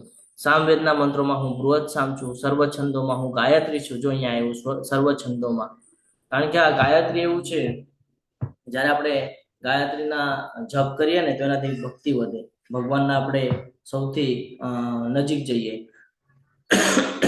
એવું આ છે. એટલે તમે ક્લાસ પૂરો થાય ને તો યુટ્યુબ ઉપર જઈને ચેક કરજો કે એના જે વાઇબ્રેશન્સ છે એનાથી શું થાય છે. એના વાઇબ્રેશન્સથી ફરક પડે છે. એ જે ફરક પડે છે ને એનાથી ભક્તિ વધે છે. અને શાસ્ત્રોની અંદર ઉલ્લેખ છે ક્લિયર કટ કે બ્રાહ્મણ જે વર્ગ છે, બ્રાહ્મણનું કામ જ એ હોય છે કે જે બ્રહ્મને જાણે. બ્રહ્મ એટલે કોણ? ભગવાન. જે ભગવાનને જાણે છે એને બ્રાહ્મણ કહેવામાં આવે છે. એનો વધારેમાં વધારે સમય ક્યાં જવો જોઈએ? તો કે ભગવાનની ભક્તિમાં, ભગવાનના પ્રસન્નતા માટે કરવાના કામમાં જવો જોઈએ. એટલા માટે એને જે ઓથોરિટી આપી છે કે એ જે ત્રિકાળ સંધ્યા કરી શકે છે, એને જનેવ ધારણ કરવામાં આવે છે કે જેનાથી એ પોતાનું રક્ષણ કરી શકે છે. એ જે જનેવ ધારણ કરે છે એની પાછળ શાસ્ત્રોમાં ઘણા બધા સંદર્ભ છે કે આ નેગેટિવિટી એના ઉપર હાવી થાય. કારણ કે ભગવાનના શુદ્ધ ભક્ત તરફ પ્રયાણ કરતા હોય તો તેના પર એ નેગેટિવિટી હાવી ન થાય ને એટલા માટે જનેવ ધારણ કરાવે છે. અને હંમેશા ત્રિકાળ સંધ્યાને બધું કરતા હોય તો એમાં ભક્તિ કન્ટિન્યુઅસ આવતી રહે, એટલે ભક્તિનો ડોઝ એને મળતો રહે. જેનાથી એ સ્ટ્રોંગ બને, જેનાથી એ ભગવાનની સાથે હજી ક્લોઝ થઈ શકે, એટલા માટે આપવામાં આવે. તો કે બધા છંદોની અંદર હું ગાયત્રી છું. મહિનાઓમાં હું માર્ગશીર્ષ છું. માર્ગશીર્ષ મહિનો એટલે કે નવેમ્બર ડિસેમ્બરની, જે આપણે ઇંગ્લિશ મહિનાને સમજવા જઈએ તો નવેમ્બર અને ડિસેમ્બરની આસપાસ એ મહિનો આપણે જોઈએ છીએ, માર્ગશીર્ષ મહિનો. તો આ માર્ગશીર્ષ મહિનો કે છે ભગવાન કે છે હું છું, જેમાં આપણે ગીતા મેરેથોન રાખીએ છીએ. ઘણા બધાને ખબર હશે ગીતા મેરેથોન મોસ્ટલી માર્ગશીર્ષ મહિનામાં આવે. એટલે માર્ગશીર્ષ એટલે માગસર મહિનો. આ માર્ગશીર્ષ મહિનો હું છું ભગવાન કે છે. ઋતુઓમાં હું વસંત ઋતુ છું. આપણે પાછળ ચર્ચા કરી રહી હતી કે અત્યારના જે કોઈ વિદ્યાર્થીને અથવા કોઈ વ્યક્તિને પૂછવામાં આવે કે ભાઈ વસંત ઋતુનું મહત્વ કે, તો કે નહીં કહી શકે. શું મહત્વ છે કોઈને ખબર છે વસંત ઋતુનું? હરે કૃષ્ણ. શું થાય વસંત ઋતુના અંદર? હરે કૃષ્ણ પ્રભુજી. હરે મને કૃષ્ણ. થોડી ઘણી ખબર છે, એટલે હવે સાચું છે કે ખોટું મને ખબર નથી પ્રભુજી. વસંત ઋતુ એટલે પાનખર ઋતુ ને પ્રભુજી, કે આગળના પાન વયા જાય ને બીજા નવા કુણ પૂગે. તો એ જે સમય હોય ને વસંત ઋતુ એટલે એ સિચ્યુએશન બદલવાની જે પ્રક્રિયા છે એ છે સિચ્યુએશન. કઈ હું તમને સમજાવું. બહુ ઠંડી પડી રહી છે. હવે આ ઠંડી પૂરી થઈ એ કેવી રીતે ખબર પડે? તો કે વસંત ઋતુ આવે એટલે ખબર પડે. વસંત ઋતુ આવી કેવી રીતે ખબર પડે? તો કે નવા નવા પાંદડાઓ ફૂટે. નવા નવા પાંદડાઓ ફૂટે. જે જૂના હોય બધા ખરી ગયા હોય અને નવા નવા પાંદડાઓ ફૂટવાની જે શરૂઆત હોય એટલે એ વસંત ઋતુ. અને એ ઋતુને આપણે બહુ જોરશોરથી મનાવીએ છીએ. આપણે ટેમ્પલની અંદર પુષ્પ વર્ષા કરીએ છીએ ભગવાન ઉપર, ખબર છે? એટલે વસંત ઋતુની શરૂઆત થાય છે કે ત્યારથી ખબર પડે કે ભાઈ હવે ગરમીની શરૂઆત થઈ છે. બાળકોને આ જ નથી ખબર. બાળકોને એમ લાગે ગરમી એટલે ભાઈ ફેબ્રુઆરી પૂરો થાય ને એટલે ગરમી ચાલુ થાય. બધાનું કેવું એમ હોય કે ભાઈ માર્ચ મહિનાથી પકડી લો ને, કે માર્ચ મહિનાથી ગરમી ચાલુ થાય. બધાનું કેવું એમ છે. તે ક્યાં સુધી? તો કે જૂન સુધી, 7 જૂન સુધી. જૂનમાં પછી વરસાદ ચાલુ થાય. બધાને આ જ નોલેજ આપવામાં આવે છે, પણ એક્ઝેક્ટલી એવી રીતે નથી. તમે ક્યારેક જોવો છો કે જૂન મહિનો પણ હોય તો એમાં ક્યારેક વરસાદ આવતો નથી. કેમ આવતો નથી? કારણ કે ઋતુ બદલાતી નથી. અને આ ઋતુ બદલાય છે આપણા જે શાસ્ત્રોમાં જે ઉલ્લેખ કરીને આપે છે ને એ મહિનાઓથી. તો આ જે ઋતુઓ છે એવી રીતે બદલાય છે, અલગ અલગ ઋતુ. તો વસંત ઋતુ આવે એનો અર્થ કે ઠંડી પૂરી થઈ ગઈ અને ગરમીની શરૂઆત થઈ. આને કહેવાય છે વસંત ઋતુ. એટલે પાનખર પૂરા થયા અને હવે નવા વૃક્ષ ઉપર નવા પાન, ફૂલ, ફળ બધું નવેથી ઉગશે. એવી જ રીતે આપણે આપણા જીવનમાં રાખવાનું છે કે હવે વસંત ઋતુ આવે એટલે આપણને ખ્યાલ આવવું જોઈએ કે આપણે કરેલા કર્મોને આપણે સુધારવાનો સમય આવી ગયો છે. જે બાબત આપણની નેગેટિવ વાળી છે એ બધી છોડી દેવાની છે, એને ખરાવી નાખવાની છે અને નવું કંઈક નિર્માણ કરવાનો સમય આવી રહ્યો છે. નવું કંઈક જાણવાનો સમય આવી રહ્યો છે. અને તમે જોશો કે એમાં ગરમી હોય. ગરમી એટલે ઉર્જા. ગરમી એટલે ઉર્જા. તો તમારી અંદર ઉર્જાને વધારવાનો હવે સમય આવી રહ્યો છે કે તમે ઉર્જા વધારો અને તમે હજી જ્ઞાન લઈ તમે હજી ભક્તિ કરો. પણ આ આપણે કોઈ દિવસે સમજી શકતા નથી, કારણ કે આપણને બધું ઇંગ્લિશના હિસાબથી સમજાવવામાં આવે છે કે ભાઈ જાન્યુઆરી, ફેબ્રુઆરી, માર્ચ, એપ્રિલ, મે, જૂન. પણ અહીંયા ઋતુઓના હિસાબથી કે આપણા હિન્દુ કેલેન્ડરના હિસાબથી કોઈ સમજાવતું નથી કે માગશર પોષ, મહા, ફાગણ, ચૈત્ર શું છે કાંઈ ખબર નથી. છે ને? ફાગણ મહિનો શું કામ આવે છે? ચૈત્ર મહિનો શું કામ છે? ખબર છે? નથી ખબર. ચૈત્ર મહિનાને પણ બહુ મહત્વ છે. ઘણા બધા લોકો ચૈત્ર મહિનામાં ઘણા બધા વાર તહેવારને ઉજવવાનો પ્રયત્ન કરે. શું કામ? સિચ્યુએશન. ભગવાન આપણને ઋતુઓ દ્વારા બધું બતાડે છે, એ મહિનાઓ દ્વારા બધું બતાડે છે કે તમારે ક્યારે શું કરવા યોગ્ય છે. જોલા 16 સંસ્કાર પણ છે ને એ પણ આને અકોર્ડિંગ જ છે કે ક્યારે શું કરવું જોઈએ એનું જ્ઞાન આપણને શાસ્ત્રોમાં મળે છે. એટલા માટે કહે છે કે ભાઈ વસંત ઋતુઓની અંદર હું વસંત છું, કે જેના દ્વારા ખબર પડે કે ભાઈ હવે એક સિચ્યુએશન ચેન્જ થઈને હવે નવી સિચ્યુએશન ચાલુ થશે. પાન ખરી ગયા છે, નવા પાન ઉગી રહ્યા છે. તો ભક્તિ વધારવાનો સમય આવી રહ્યો છે. હવે ઠંડીમાં આપણે બધા શું કરતા કે ભાઈ બહુ ઠંડી છે, ભગવાનના ટેમ્પલમાં જવા માટે આપણે નાટક કરતા કે ભાઈ ઠંડી છે, એટલા ઠંડીમાં થોડી જવાય, ઘરેથી જ મંગળા આરતી કરી લઈએ.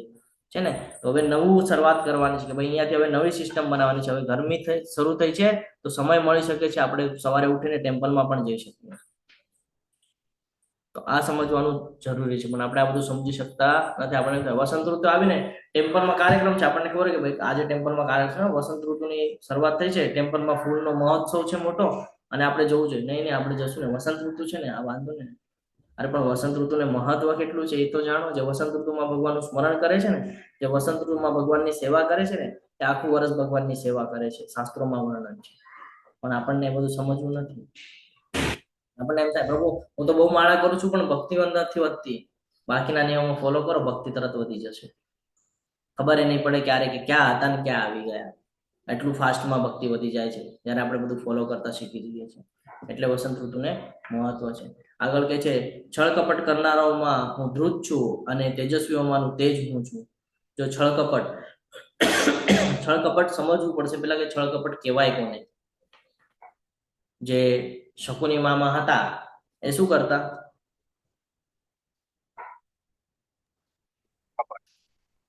હરે કૃષ્ણ. હરે કૃષ્ણ પ્રભુજી, છળ કપટ. હા, પણ શું કરતા? એ શું રમતા? ચોપાટ રમતા. બરાબર. ચોપાટમાં એની પાસે ઓલા પાસાઓ હતા. એ પાસાઓને જે પાડતા, એ પાસાઓમાં જે નંબર પડતા એ કેવી રીતે પાડતા? છળ કપટ કરીને. એ છળ કપટ શું હતું ને એની પણ એક કથા છે કે એને કેવી રીતે એવી રીતે પાસાઓ કે એ જે ઈચ્છા રાખે ને એ જ પાસામાં આવે. આની પણ એક કથા છે કે એને કેવી રીતે મળ્યું. એના પિતા પાસેથી એને પ્રાપ્ત થયું છે. જેવી રીતે ભીષ્મ પિતાને પ્રાપ્ત થયું હતું ઈચ્છા મૃત્યુનું વરદાન, એવી રીતે શકુનીને પ્રાપ્ત થયું હતું એના પિતા પાસેથી કે જે ઈચ્છા રાખશે એ ઈચ્છાના અનુસાર એ પાસામાં નંબર પડશે. અને એ છળ કપટ કરીને નંબર પાડતા તો ભગવાન પણ છળ કપટ કરીને ભગવાન દાવ છોડતા. તમે જો ચોપાટનો પ્રસંગ જો તમે વાંચ્યો હશે તો તમને ખબર પડશે કે શકુની વારે વારે ભગવાનને કે વારે વારે કે તમારો ટર્ન છે રમો, તમારો ટર્ન છે રમો. તો ભગવાન કે મારે ચલ ને એક ટર્ન છોડી દીધો, મેં તને ચાન્સ આપ્યો, ચલ. તો એને એમ થતું કે ભાઈ આ મૂર્ખ છે, આ પોતાના ચાન્સ છોડે છે, આ મૂર્ખ છે, હમણાં હું પહોંચી જઈશ એન્ડ ઓલામાં. એટલે ચોપાટમાં ઓલું બતાડેલું છે. જયારે તમે ચોપાટ જોશો તો એમાં ખબર પડશે તો કે એન્ડ પોઈન્ટ ઉપર પહોંચી જઈશ. અત્યારે આપણે ચોપાટને કેવી રીતે જોઈએ છે, શું કહેવાય છે એ ગેમને? કઈ સારું જ કહેવાય છે, ઓલું મને યાદ આવશે એટલે હું તમને કહું છું.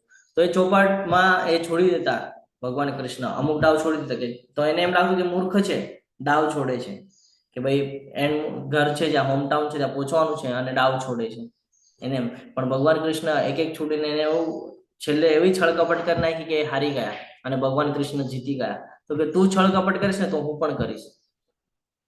ધર્મ માટે હું કરી રહ્યો છું, તો ધર્મ માટે મને એ ન કે એના પ્રકારે હું તારી સાથે છળ કરીશ. તું જે પ્રમાણે કરીશ એ પ્રમાણે હું કરીશ. તારો આધાર જો છળ કપટનો છે તો મારી માટે ધર્મનો આધાર પણ છળ કપટ છે પછી. એટલે ભગવાન અહીંયા સમજાવે છે કે તમે જેવી રીતે વર્તન કરશો ને એવી રીતે મને પણ કરતા આવડે છે. એટલે તમે સરખી રીતે રહેશો તો હું તમારી સાથે સરખી રીતે રહીશ. તમે જો ઉલટું કરશો તો હું એનાથી ડબલ બતાડીશ કે ઉલટું કેવી રીતે થાય છે. એટલે તો સમજવા જેવું છે. જયારે રામચંદ્રજી આવે છે તો આપણને મર્યાદા રાખતા શીખવાડે છે. જયારે કૃષ્ણ ભગવાન આવે છે તો શું કે છે? સમય પડે મર્યાદા તોડવી જરૂરી છે. કોઈ આપણા ગુરુ મહારાજ વિશે કાંઈ બોલી જાય બરાબર તો એને આપણે સમજાવી શકીએ છીએ, પણ એ ઓવર કરે તો કે પછી એનો વિરોધ કરવો, વિરોધ નોંધાવવો જરૂર છે. કોઈ શાસ્ત્ર વિશે ઉલટું બોલે તો એને સમજાવવું આપણું પ્રથમ કર્તવ્ય છે. પણ એ શાસ્ત્રોને એકદમ ઉલટું બોલવા માંડે તો ત્યાં આપણે એની રક્ષણ કરવા માટે આપણે આપણો ક્ષત્રિય ધર્મ નિભાવવો જરૂરી છે, ભલે પછી એ બ્રાહ્મણ રહ્યો. આનું ખૂબ સરસ એક ઉદાહરણ છે. હિઝ હોલીનેસ જય પતાકા ગુરુ મહારાજ જ્યારે માયાપુરની અંદર ટેમ્પલ બનતું હતું, તમે જે સ્ટોરી સાંભળશો તો તમને ખબર પડશે કે માયાપુરની અંદર જ્યારે ટેમ્પલ નિર્માણ થતું ને તો આજુબાજુના લોકો છે ને એ મુસ્લિમ વર્ગના હતા. તો એ લોકો છે ને બહુ ત્રાસ આપતા. સિમેન્ટની ગોળીઓ ચોરી જાય, રેતી ચોરી જાય અને એવું બધું કરતા અને બહુ ત્રાસ આપતા કે ભાઈ મંદિર ન બનવું જોઈએ, ટેમ્પલ ન બનવું જોઈએ એવી રીતે. તો ગુરુ મહારાજ છે ને લાયસન્સ કઢાવ્યું હતું અને એક બંદૂક રાખી હતી પોતા પાસે. હવે જ્યારે જોવા જઈએ તો બ્રાહ્મણ છે ને સંન્યાસી છે, તો એની પાસે બંદૂક કઈ કામની હોય? એ તો કોમળ મનના હોય ને, એને તો કોઈને મારવાની તો ઈચ્છા હોય નહીં કે કોઈને નુકસાન કરવાની એની તો વૃત્તિ હોય નહીં. તો પણ એમની પાસે બંદૂક હતી. એનું રીઝન શું છે ખબર છે? હરે કૃષ્ણ. કે જ્યારે ધર્મના વિરુદ્ધમાં કોઈ ઊભું થાય તો આપણે એનું રક્ષણ કરવું એ આપણું પ્રથમ કર્તવ્ય છે. પછી ભલે આપણે બ્રાહ્મણમાં રહીએ, ક્ષત્રિય ધર્મ પણ નિભાવવો જરૂરી છે એવા સમય. તો અહીંયા એ જ ભગવાન કહે છે કે છળ કપટ કરવાના હું ધ્રુત છું, હું નહોતો ઈચ્છતો મહાભારતનું યુદ્ધ થાય, પણ યુદ્ધ કરાવ્યું ને હવે વાંધો નહીં. તો હવે હું પણ બતાડું છું કે યુદ્ધ પૂર્ણ કેવી રીતે કરવાનું. ભગવાને કીધું હું એક પણ શસ્ત્ર નહીં ઉપાડું, પણ અર્જુન માટે થઈને નિયમ તોડી નાખ્યા કે નહીં? છળ કર્યો કે નહીં? છળ જ કહેવાય ને કે મેં એકવાર તમને શબ્દ આપ્યો કે ભાઈ હું યુદ્ધની અંદર કઈ કરવાનો નથી, અને પછી જો હું યુદ્ધમાં આવીને તમારા ઓપોઝિટમાં ઉભો રહી જાઉં કે ભાઈ મારે તો લડવું છે, તો તમે શું કહેશો? ભાઈ તે તારો શબ્દ તો દીધો તો તે છળ કર્યો એટલે મારી યાર તે ખોટું બોલ્યું મારી યાર. આપણે તો ભગવાન એ કહે છે કે છળ કપટ કરનારામાં હું પણ ધ્રુત છું. તમે જો જુગાર રમશો તો મને પણ આવડે છે જુગાર રમતા. એટલે ભગવાન બતાડે છે કે જ્યાં જરૂર છે ત્યાં એવી રીતે વર્તન કરવું પણ જરૂર છે, પણ એટલા પૂરતું. એનો અર્થ એમ નથી કે બધી જ જગ્યાએ પછી એવી રીતે વર્તન કરવું. એટલા પૂરતું કે ત્યાં એની ઇમ્પોર્ટન્સ છે, એનું મહત્વ છે, એટલે ત્યાં એ કરવું પડશે. તો ભગવાને પણ કરેલું છે. તો જ્યારે જ્યારે ધર્મના વિરુદ્ધમાં કોઈ ઊભું થાય તો આપણે એનો વિરોધ નોંધાવવો એ આપણું કર્તવ્ય છે. પછી ત્યાં એ છળ કપટનો જવાબ છળ કપટથી જ આપવો પડે. અને તેજસ્વીઓ માનું હું તેજ છું, હું જ વિજય છું. એટલે કે કોઈ સક્સેસ થાય તો વિજય પણ મારા દ્વારા પ્રાપ્ત થાય છે. હું જ વિજય છું, હું જ સાહસ છું, તથા બળવાનોનું બળ પણ હું જ છું. બળ બધી જગ્યાએ કામનું નથી, બળ યોગ્ય જગ્યાએ કામનું છે. હું જો શરીરથી આમ બળ બતાડું છું, મારામાં બહુ બળ છે, તો એ યોગ્ય નથી. પણ ધર્મના વિરુદ્ધમાં કોઈ ચાલતો હોય તો હું એને બળ બતાડું તો એ બળ કામનું છે. કે ભાઈ રક્ષણ કરવા માટે મારે મારા બળનું ઓલું બતાડવું પડે કે ભાઈ મારા અંદર પણ બળ છે. શું કામ? તો કે ભાઈ રક્ષણ કરવા પૂરતું, તો એ વ્યાજબી છે. બાકી હું વગર કારણનું બળ બતાડતો ખરું તો એ વ્યાજબી નથી, મને કર્મના બંધનમાં વાંચ. પણ જ્યારે ભગવાન સાથે કનેક્ટ થઈ જાય છે, સ્વલ્પમ અભ્યસ્ય ધર્મસ્ય, તો ત્યારે એ લાગુ થાય છે કે અકર્મ થઈ રહ્યું છે. આગળ કે છે, હે વૃષ્ણિવંશીઓ, હું વૃષ્ણિવંશીઓમાં વાસુદેવ તથા પાંડવોમાં હું અર્જુન છું. વૃષ્ણવંશીઓમાં હું વાસુદેવ. વાસુદેવ કોણ હતા? હરે કૃષ્ણ, હરે કૃષ્ણ. કોણ હતા વાસુદેવ? વાસુદેવ નથી ખબર? હરે કૃષ્ણ. ભગવાન કૃષ્ણના પિતા. હા, તો ભગવાન તો અહીંયા એમ કે છે કે વૃષ્ણિવંશોમાં હું વાસુદેવ છું. વાસુદેવ એટલે વાસુદેવના પુત્ર. જે બલરામજી છે ને એમને પણ વાસુદેવના પુત્ર તરીકે ઓળખાણ છે. અને જ્યારે બલરામજીની વાત થાય છે તો બલરામજી જ્યારે સમગ્ર બ્રહ્માંડનું નિર્માણ કરવાનું તો એની પહેલા જ્યારે વૈકુંઠમાં જ્યારે અલગ અલગ વિસ્તાર કરે છે ને, ત્યારે પહેલો વિસ્તાર છે બલરામજી. એટલે ભગવાન કહે છે આ બધું મારા દ્વારા જ છે અને હું જ છું. અને જે કાંઈ પણ દેખાય છે એટલે વૃષ્ણવંશીઓ જે છે, વંશજ જે છે, તે વાસુદેવ પણ હું જ છું. મને જ કહેવામાં આવે છે વાસુદેવ કૃષ્ણ. તથા પાંડવોની અંદર હું અર્જુન છું. અર્જુન છું શું કામ કીધું છે? અર્જુનજીની ક્વોલિટીઓ જોઈ કઈ કઈ છે? હરે કૃષ્ણ. એક તો શ્રેષ્ઠ ધનુર્ધર, હા, ભગવાનના અનન્ય ભક્ત પાર્ષદ. અને શું કરી રહ્યા છે અર્જુનજી? અત્યારે કઈ કેટેગરીમાં આવે છે? શું કરી રહ્યા છે? શું સમજાવી રહ્યા છે? અત્યારે આપણને જ્ઞાન જે પહોંચી રહ્યું છે એના માધ્યમ બન્યા છે અર્જુનજી. અર્જુનજી જો ક્વેશ્ચન ના પૂછ્યા તો ભગવાન જવાબ આપ્યો હોત કે ના આપ્યો? તો માધ્યમ બનાવ્યું છે.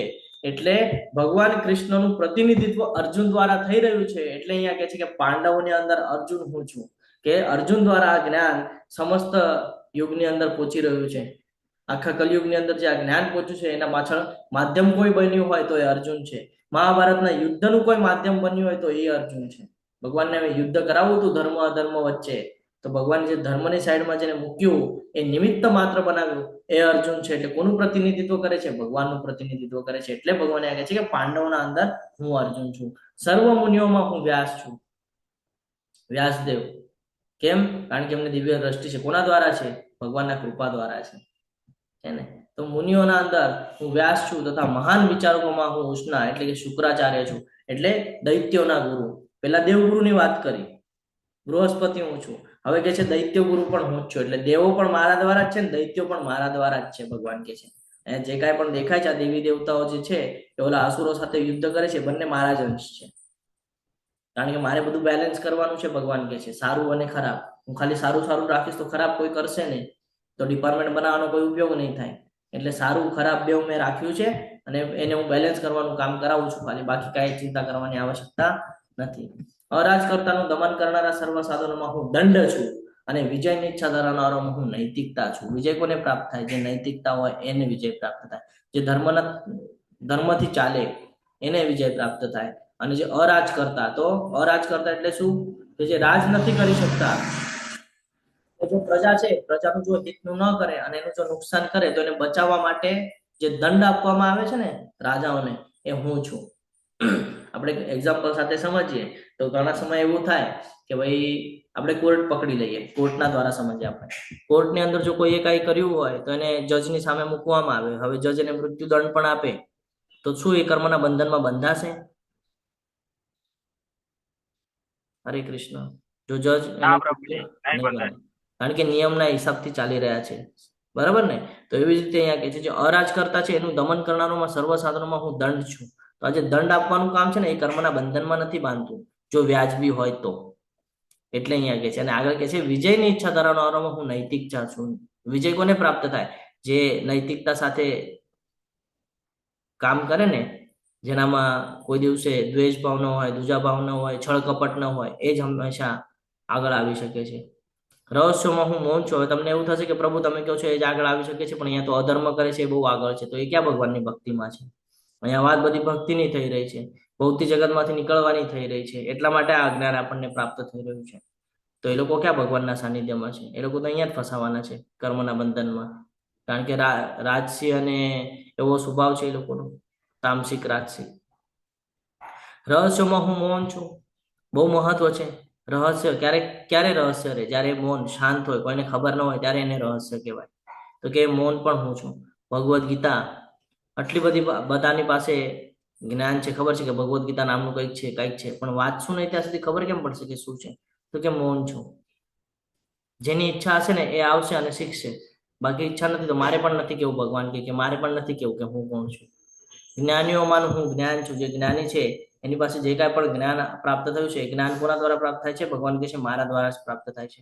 તો દાર્શનિક સત્યો, હું તમામ જીવોના હૃદયમાં પરમાત્મા છું. સજીવ જીવંત બળ એટલે કે ચેતના પણ હું છું. ઇન્દ્રિયોની અંદર મન છું. તમામ જીવોની શરૂઆત, મધ્ય અને અંત પણ હું છું.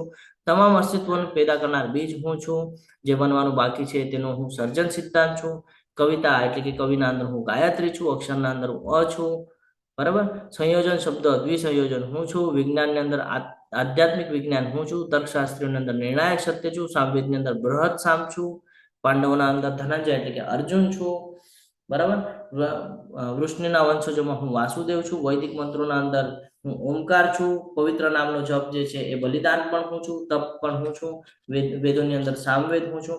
આવી રીતે ઘણું બધું ભગવાન આપણને જ્ઞાન આપે છે કે પ્રાણીઓના અંદર હું છું. કાયદો અને અપરાધ જે થઈ રહ્યો છે એના અંદર હું છું. અલગ અલગ ગુણો જે તમે વિકસાવો છો ગુણોના અંદર હું છું. જેટલા પણ દેવી દેવતાઓ તમે જોવો છો એ દેવી દેવતાઓમાં હું છું. જેટલા પણ મહર્ષિઓને બધા છે ઋષિઓના અંદર પણ હું છું. દેવી દેવતાઓ જે છે એની અંદર પણ હું વાસ કરું છું. આવી રીતે તમે મને સમજી શકો છો કે હું ક્યાં ક્યાં કેવી રીતે ઉપસ્થિત છું. આ મેં તને ખાલી મુખ્ય બતાડ્યા. વિસ્તૃતનું વર્ણન તો હવે હું આગલા અધ્યાયમાં તને કહીશ. ભગવાન કહે છે તો વળી હે અર્જુન, હું સર્વ અસ્તિત્વનો જનક બીજ છું. જે કાંઈ પણ અહીંયા તમને દેખાય છે, આ જે કાંઈ પણ અસ્તિત્વમાં છે એનો બીજ પણ હું છું. આની પહેલા પણ ભગવાન કીધું છે કે બીજ આપનાર પિતા હું છું. અને ભગવાન ફરી પાછું આપણને યાદ અપાવે છે કે આ બીજ આપનાર હું જ છું. સ્થાવર હોય કે જંગમ હોય, એટલે જે હલન ચલન કરી શકે છે એ અને જે સ્થિર છે એવો કોઈ જીવ નથી જે મારા વિના અસ્તિત્વ ધરાવી શકે. ભગવાન કહે છે. અને અહીંયા જે કાંઈ પણ દેખાય છે આ પ્રકૃતિના અંદર તને વૃક્ષ, પર્વત જે કાંઈ પણ દેખાય છે મેં તને બધું કહી દીધું છે કે આ બધું મારા દ્વારા છે. આ બધું મારું પ્રતિનિધિત્વ કરે છે. આ બધા મારા અંશો છે. એટલે અહીંયા એવું કાંઈ નથી કે જે હું ન હોઉં અને તો પણ એ હોય. પોસિબલ જ નથી. જ્યાં સુધી હું કહીશ ને ત્યાં સુધી જ એ રહેશે. હું કહીશ કે હવે આની જરૂર નથી તો એ નહીં રહે. એટલે તું તારા મગજમાં જે વિચાર છે કે ભાઈ હું યુદ્ધ કરું છું તો હું કર્મના બંધનમાં બંધાઈશ અને મારે આ કર્મ નથી કરવું ને એ લોકો સાથે હું પાપ કરીશ ને, કાંઈ વિચાર કરવાની જરૂર નથી. અહીંયા જે કાંઈ છે બધું મારા દ્વારા જ થઈ રહ્યું છે. તો હું તને જે કહું છું એ પ્રમાણે તું ચાલ. સેમ આપણી માટે લાગુ થાય છે. આ ભૌતિક જગતના અંદર જે કાંઈ પણ આપણને દેખાય છે એ બધું ભગવાન દ્વારા થઈ રહ્યું છે. અહીંયા આપણાથી કાંઈ, આપણે ખાલી નિમિત્ત માત્ર છીએ. એટલે ભગવાન જે આપણને કહે છે આપણે એ માર્ગ પર ચાલવાનું છે તો આપણો ઉદ્ધાર નિશ્ચિત છે. બાકી આપણે જો કહીશું કે નહીં મારે તો ભૌતિક જગતના અંદર જીવન વ્યતીત કરવું છે તો ભગવાન કહેશે તથાસ્તુ, કર્યા કર તું જીવન વ્યતીત. તું કોઈ દિવસે મારી પાસે નહીં આવે, કોઈ દિવસે તું મને સમજી નહીં શકે. હે વીર પરંત, મારી દૈવી વિભૂતિઓનો કોઈ અંત નથી. દૈવી વિભૂતિઓ એટલે આજે દેવી દેવતાઓ છે એનો કોઈ અંત નથી. એ તમે પૂછશો એટલા તમને દેવી દેવતાઓ મળ્યા કરશે છે ને. કોઈ અલગ સ્ટેટમાં જશો તો ત્યાંના માનવા વાળા દેવી દેવતા અલગ હશે. કોઈ અલગ જગ્યાએ જશો તો ત્યાંના દેવી દેવતાઓને અલગ લોકો માનતા હશે. તો આવી રીતે બધા અલગ અલગ રીતે માન્યા કરશે. દેવી દેવતા અને આ જે વિભૂતિ છે એ તમે જેટલું પણ કાઢશો એટલું તમને મળ્યા કરશે. કારણ કે જેટલું અસ્તિત્વ ધરાવે છે બધું મારા દ્વારા જ છે. તો એનો કોઈ અંત નથી. મેં તને જે બધું કહ્યું છે તે તો મારી અનંત વિભૂતિઓનો એકમાત્ર સંકેત છે. ભગવાન કે છે મેં તને જેટલું આટલું બધું કહ્યું ને આપણને લાગે બધું જ છે. તો ભગવાન કે આ મારું ખાલી એક અંશ છે. શું કે છે? વિભૂતિઓનો એક સંકેત માત્ર છે. આ ખાલી અંશ કીધો મેં તને. અંશમાં જ કેટલું બધું કહી દીધું. તો હવે વિચાર કરો, હવે જેટલું પણ આપણને જે ખબર નથી એ બધું પણ ભગવાન દ્વારા જ છે. તો ભગવાને આપણને આવતા અધ્યાયમાં બધું જ્ઞાન આપશે. પણ અહીંયા ભગવાન કહે છે કે તું જાણી લે કે સમગ્ર ઐશ્વર્ય, સમગ્ર સૌંદર્ય તથા તેજસ્વી સર્જનો મારા તેજના એક સ્ફુલ્લિંગ માત્રમાંથી ઉદ્ભવે છે. આપણે જ્યારે ક્યાંક જઈએ તો આપણે જોઈએ કે વિશાળ સમુદ્ર છે, કેટલું જળ છે. આ ભગવાન કે છે આ બધું જે છે ને આ બધું એક સ્ફુલ્લિંગ માત્ર છે, એક નાનું કિરણ. આપણે જોઈએ કે જ્યારે સૂર્યપ્રકાશ આવે તો ઘરના અંદર કોઈ એવું જગ્યા હોય જેમાંથી એકદમ નાનું એવું કાણું હોય ને એમાંથી સૂર્યપ્રકાશ આમ જમીન ઉપર પડતો હોય આપણને જોવા મળે. તો કે ભગવાન કે બસ એ પ્રકારનું હું તને કહી રહ્યો છું કે આ તું જે કાંઈ પણ સમગ્ર જગતની અંદર જોઈ છે આ મારું ખાલી એક સ્ફુલ્લિંગ માત્ર છે. આવા અસંખ્ય બ્રહ્માંડો છે કે છે આ જે બ્રહ્માંડો છે આવા અસંખ્ય બ્રહ્માંડો છે. એમ અહીંયા ભગવાન આપણને જ્ઞાન આપી રહ્યા છે. શું કામ જ્ઞાન આપે છે? હરે કૃષ્ણ. શું કામ જ્ઞાન આપે છે આપણને? આપણે સતત ભગવાનનું સ્મરણ કરી શકીએ એટલા માટે. મૂળ ઉદ્દેશ આપણે ભૂલવાનો નથી. મૂળ ઉદ્દેશ શું છે કે આપણે કોઈ પણ કર્મ કરતા વખતે ભગવાન આપણને ક્લિક થવા જોઈએ, જેનાથી આપણે અનન્ય ભક્તિ કરી શકીએ અને ભગવાનને સમજીને ભગવાનના ધામમાં માટે જવા પ્રયત્નશીલ રહી શકીએ. એની માટે ભગવાન આપણને આ તમામ પ્રકારનું જ્ઞાન અર્જિત કરી રહ્યા છે કે હે અર્જુન, આ સર્વ વિગતવાર જ્ઞાનની જરૂરત શું છે? હું તો મારા એક અંશ માત્રથી આ સમગ્ર બ્રહ્માંડને વ્યાપીને તેને ધારણ કરું છું.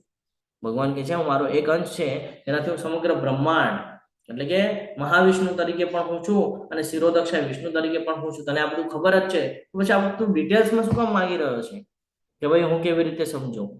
એક અંશ માત્રથી એટલે તું મને પૂછીશ ને તો પણ તું બધું સમજી જઈશ. એટલે હંમેશા ભગવાનની ભક્તિમાં રહેવું બહુ જરૂરી છે. અહીંયા આપણો વિભૂતિ યોગ પરમેશ્વરનું ઐશ્વર્ય અધ્યાય 10 પૂર્ણ થાય છે. આવતીકાલે આપણે બધા દિવ્ય ચક્ષુની સાથે ઉપસ્થિત રહેવાનું છે. એ માટે વધારેમાં વધારે માળા કરજો, જેનાથી આપણને દિવ્ય ચક્ષુ મળી રહે. દિવ્ય ચક્ષુ એટલે શું? જ્ઞાનના ચક્ષુ. જ્ઞાનના ચક્ષુ દ્વારા આપણે પણ કાલે વિરાટ સ્વરૂપના દર્શન કરવાના છીએ. તો એની માટે વધારેમાં વધારે ભક્તિ જરૂરી છે, કારણ કે જો ભક્તિ કરી હશે તો ભગવાનને સમજી શકશું. નહીં તો આજનો અધ્યાય પણ આપણો એમને જશે. એટલે હું તમને બધાને વિનંતી કરું છું કે વધારેમાં વધારે ભક્તિ કરો. જે શાસ્ત્રોમાં ઉલ્લેખ છે શાસ્ત્રોમાં ઉલ્લેખ પ્રમાણે બધું ફોલો કરો. 4 નિયમને પાલન કરો. સાધના ચાર્ટ ભરો. ક્વિઝ છે ક્વિઝ ભરો. અને રીડિંગ થોડું થોડું ન કરતા હો તો ચાલુ કરી દો. ભગવદ્ ગીતા ન હોય તો મંગાવી લ્યો. શાસ્ત્રો જે બીજા છે આપણે જે ફોલો કરીએ છીએ, ભાગવતમ થઈ ગયું, ચૈતન્ય ચરિતામૃત થઈ ગયું, ઉપદેશામૃત થઈ ગયું, આવા ઘણા બધા જે શાસ્ત્રો છે આપણા જીવન માટે અમૂલ્ય એવા છે. તો એની માટેની લિંક તમને જોઈતી હોય કોઈને તો હેન્ડ રેઝ કરજો, તો એની લિંક પણ મુકાવી દેશું. તો એ બધું થોડું થોડું વાંચવાનું ચાલુ કરો. પહેલા 20 મિનિટ 25 મિનિટ વાંચો, ધીરે ધીરે એ સમયને વધારો. વાંચવાથી શું થશે? વાંચશું અને ક્લાસ કરશું તો ડબલ ઇફેક્ટ પડશે કે જે વાંચેલું છે એ સમજાઈ પણ જશે. અને જ્યારે આ સમજાશે તો આપણને જ્ઞાન પ્રાપ્ત થશે અને જ્ઞાનના આધાર પર આપણે વધારેમાં વધારે ભક્તિ કરી શકશું. તો તમે બધાએ ખૂબ શાંતિપૂર્વક મને સાંભળ્યો એટલો તમારા બધાનો ખૂબ ખૂબ આભારી છું. આ સાથે આપણો આજનો અધ્યાય અહીંયા પૂર્ણ થાય છે. વાંછા કલ્પતરુભ્યશ્ચ કૃપા સિંધુભ્ય એવ ચ પતિતાનાં પાવનેભ્યો વૈષ્ણવેભ્યો નમો નમઃ. અનંત કોટી વૈષ્ણવ વૃંદ કી જય. ભગવદ ગીતા કી જય. શ્રીલ પ્રભુપાદ કી જય. સદગુરુદેવ કી જય. હરે કૃષ્ણ કૃષ્ણ કૃષ્ણ હરે હરે, હરે રામ રામ રામ હરે હરે. હરે કૃષ્ણ. સર્વને દંડવત પ્રણામ. એક એનાઉન્સમેન્ટ છે હું તમારી સાથે શેર કરું છું કે એક તો ચેટ બોક્સની અંદર એટેન્ડન્સ લિંક આવી ગઈ છે. એ લિંક ભરી તમે દરરોજ એટેન્ડન્સ પુરાવો. બહુ ફરજિયાત છે, જેનાથી ખબર પડે કે તમે ત્યાં ઉપસ્થિતિ દર્શાવો છો. તમે તમારા શરીરનું તપ કરી રહ્યા છો જ્ઞાન અર્જિત કરવા માટે. અને 9 માર્ચથી લેવલ 1 ફરી એકવાર શરૂ થઈ રહ્યા છે. 60મી બેચની શરૂઆત થવાની છે. તો 18મા અધ્યાય અનુસાર ભગવાનને એવો ભક્ત પ્રિય છે કે જે ભગવાનના નામનો પ્રચાર લોકો સુધી પહોંચાડે છે. તો આપણે પણ એનું માધ્યમ બનવું હોય તો આપણને ખૂબ સરસ એવી ઓપોર્ચ્યુનિટી છે. તો બધાને વિનંતી છે કે તમને ગ્રુપની અંદર બધાને પ્રાપ્ત થયું હશે 9 માર્ચની બેચનું. બધાએ પોતાના સોશિયલ મીડિયા ઉપર અને જેટલા પણ સંપર્કમાં જે કોઈ પણ વ્યક્તિ હોય એ બધા સાથે શેર કરવું ખૂબ આવશ્યકતા છે. આવવું ન આવવું એમનું કામ છે, બાકી પ્રચાર કરવો આપણું ધર્મ છે, જે આપણને ભગવદ્ ગીતા શીખવે છે. આપણે એને આપણા ફેસબુક, ઇન્સ્ટાગ્રામ, હજી જે સોશિયલ મીડિયાની પદ્ધતિઓ છે એમાં સ્ટેટસ ઉપર મૂકી, એકબીજાને મોકલાવી, બરાબર. એક નાનો વિડીયો પણ છે, એક પોસ્ટર છે અને થોડું લખાણ છે.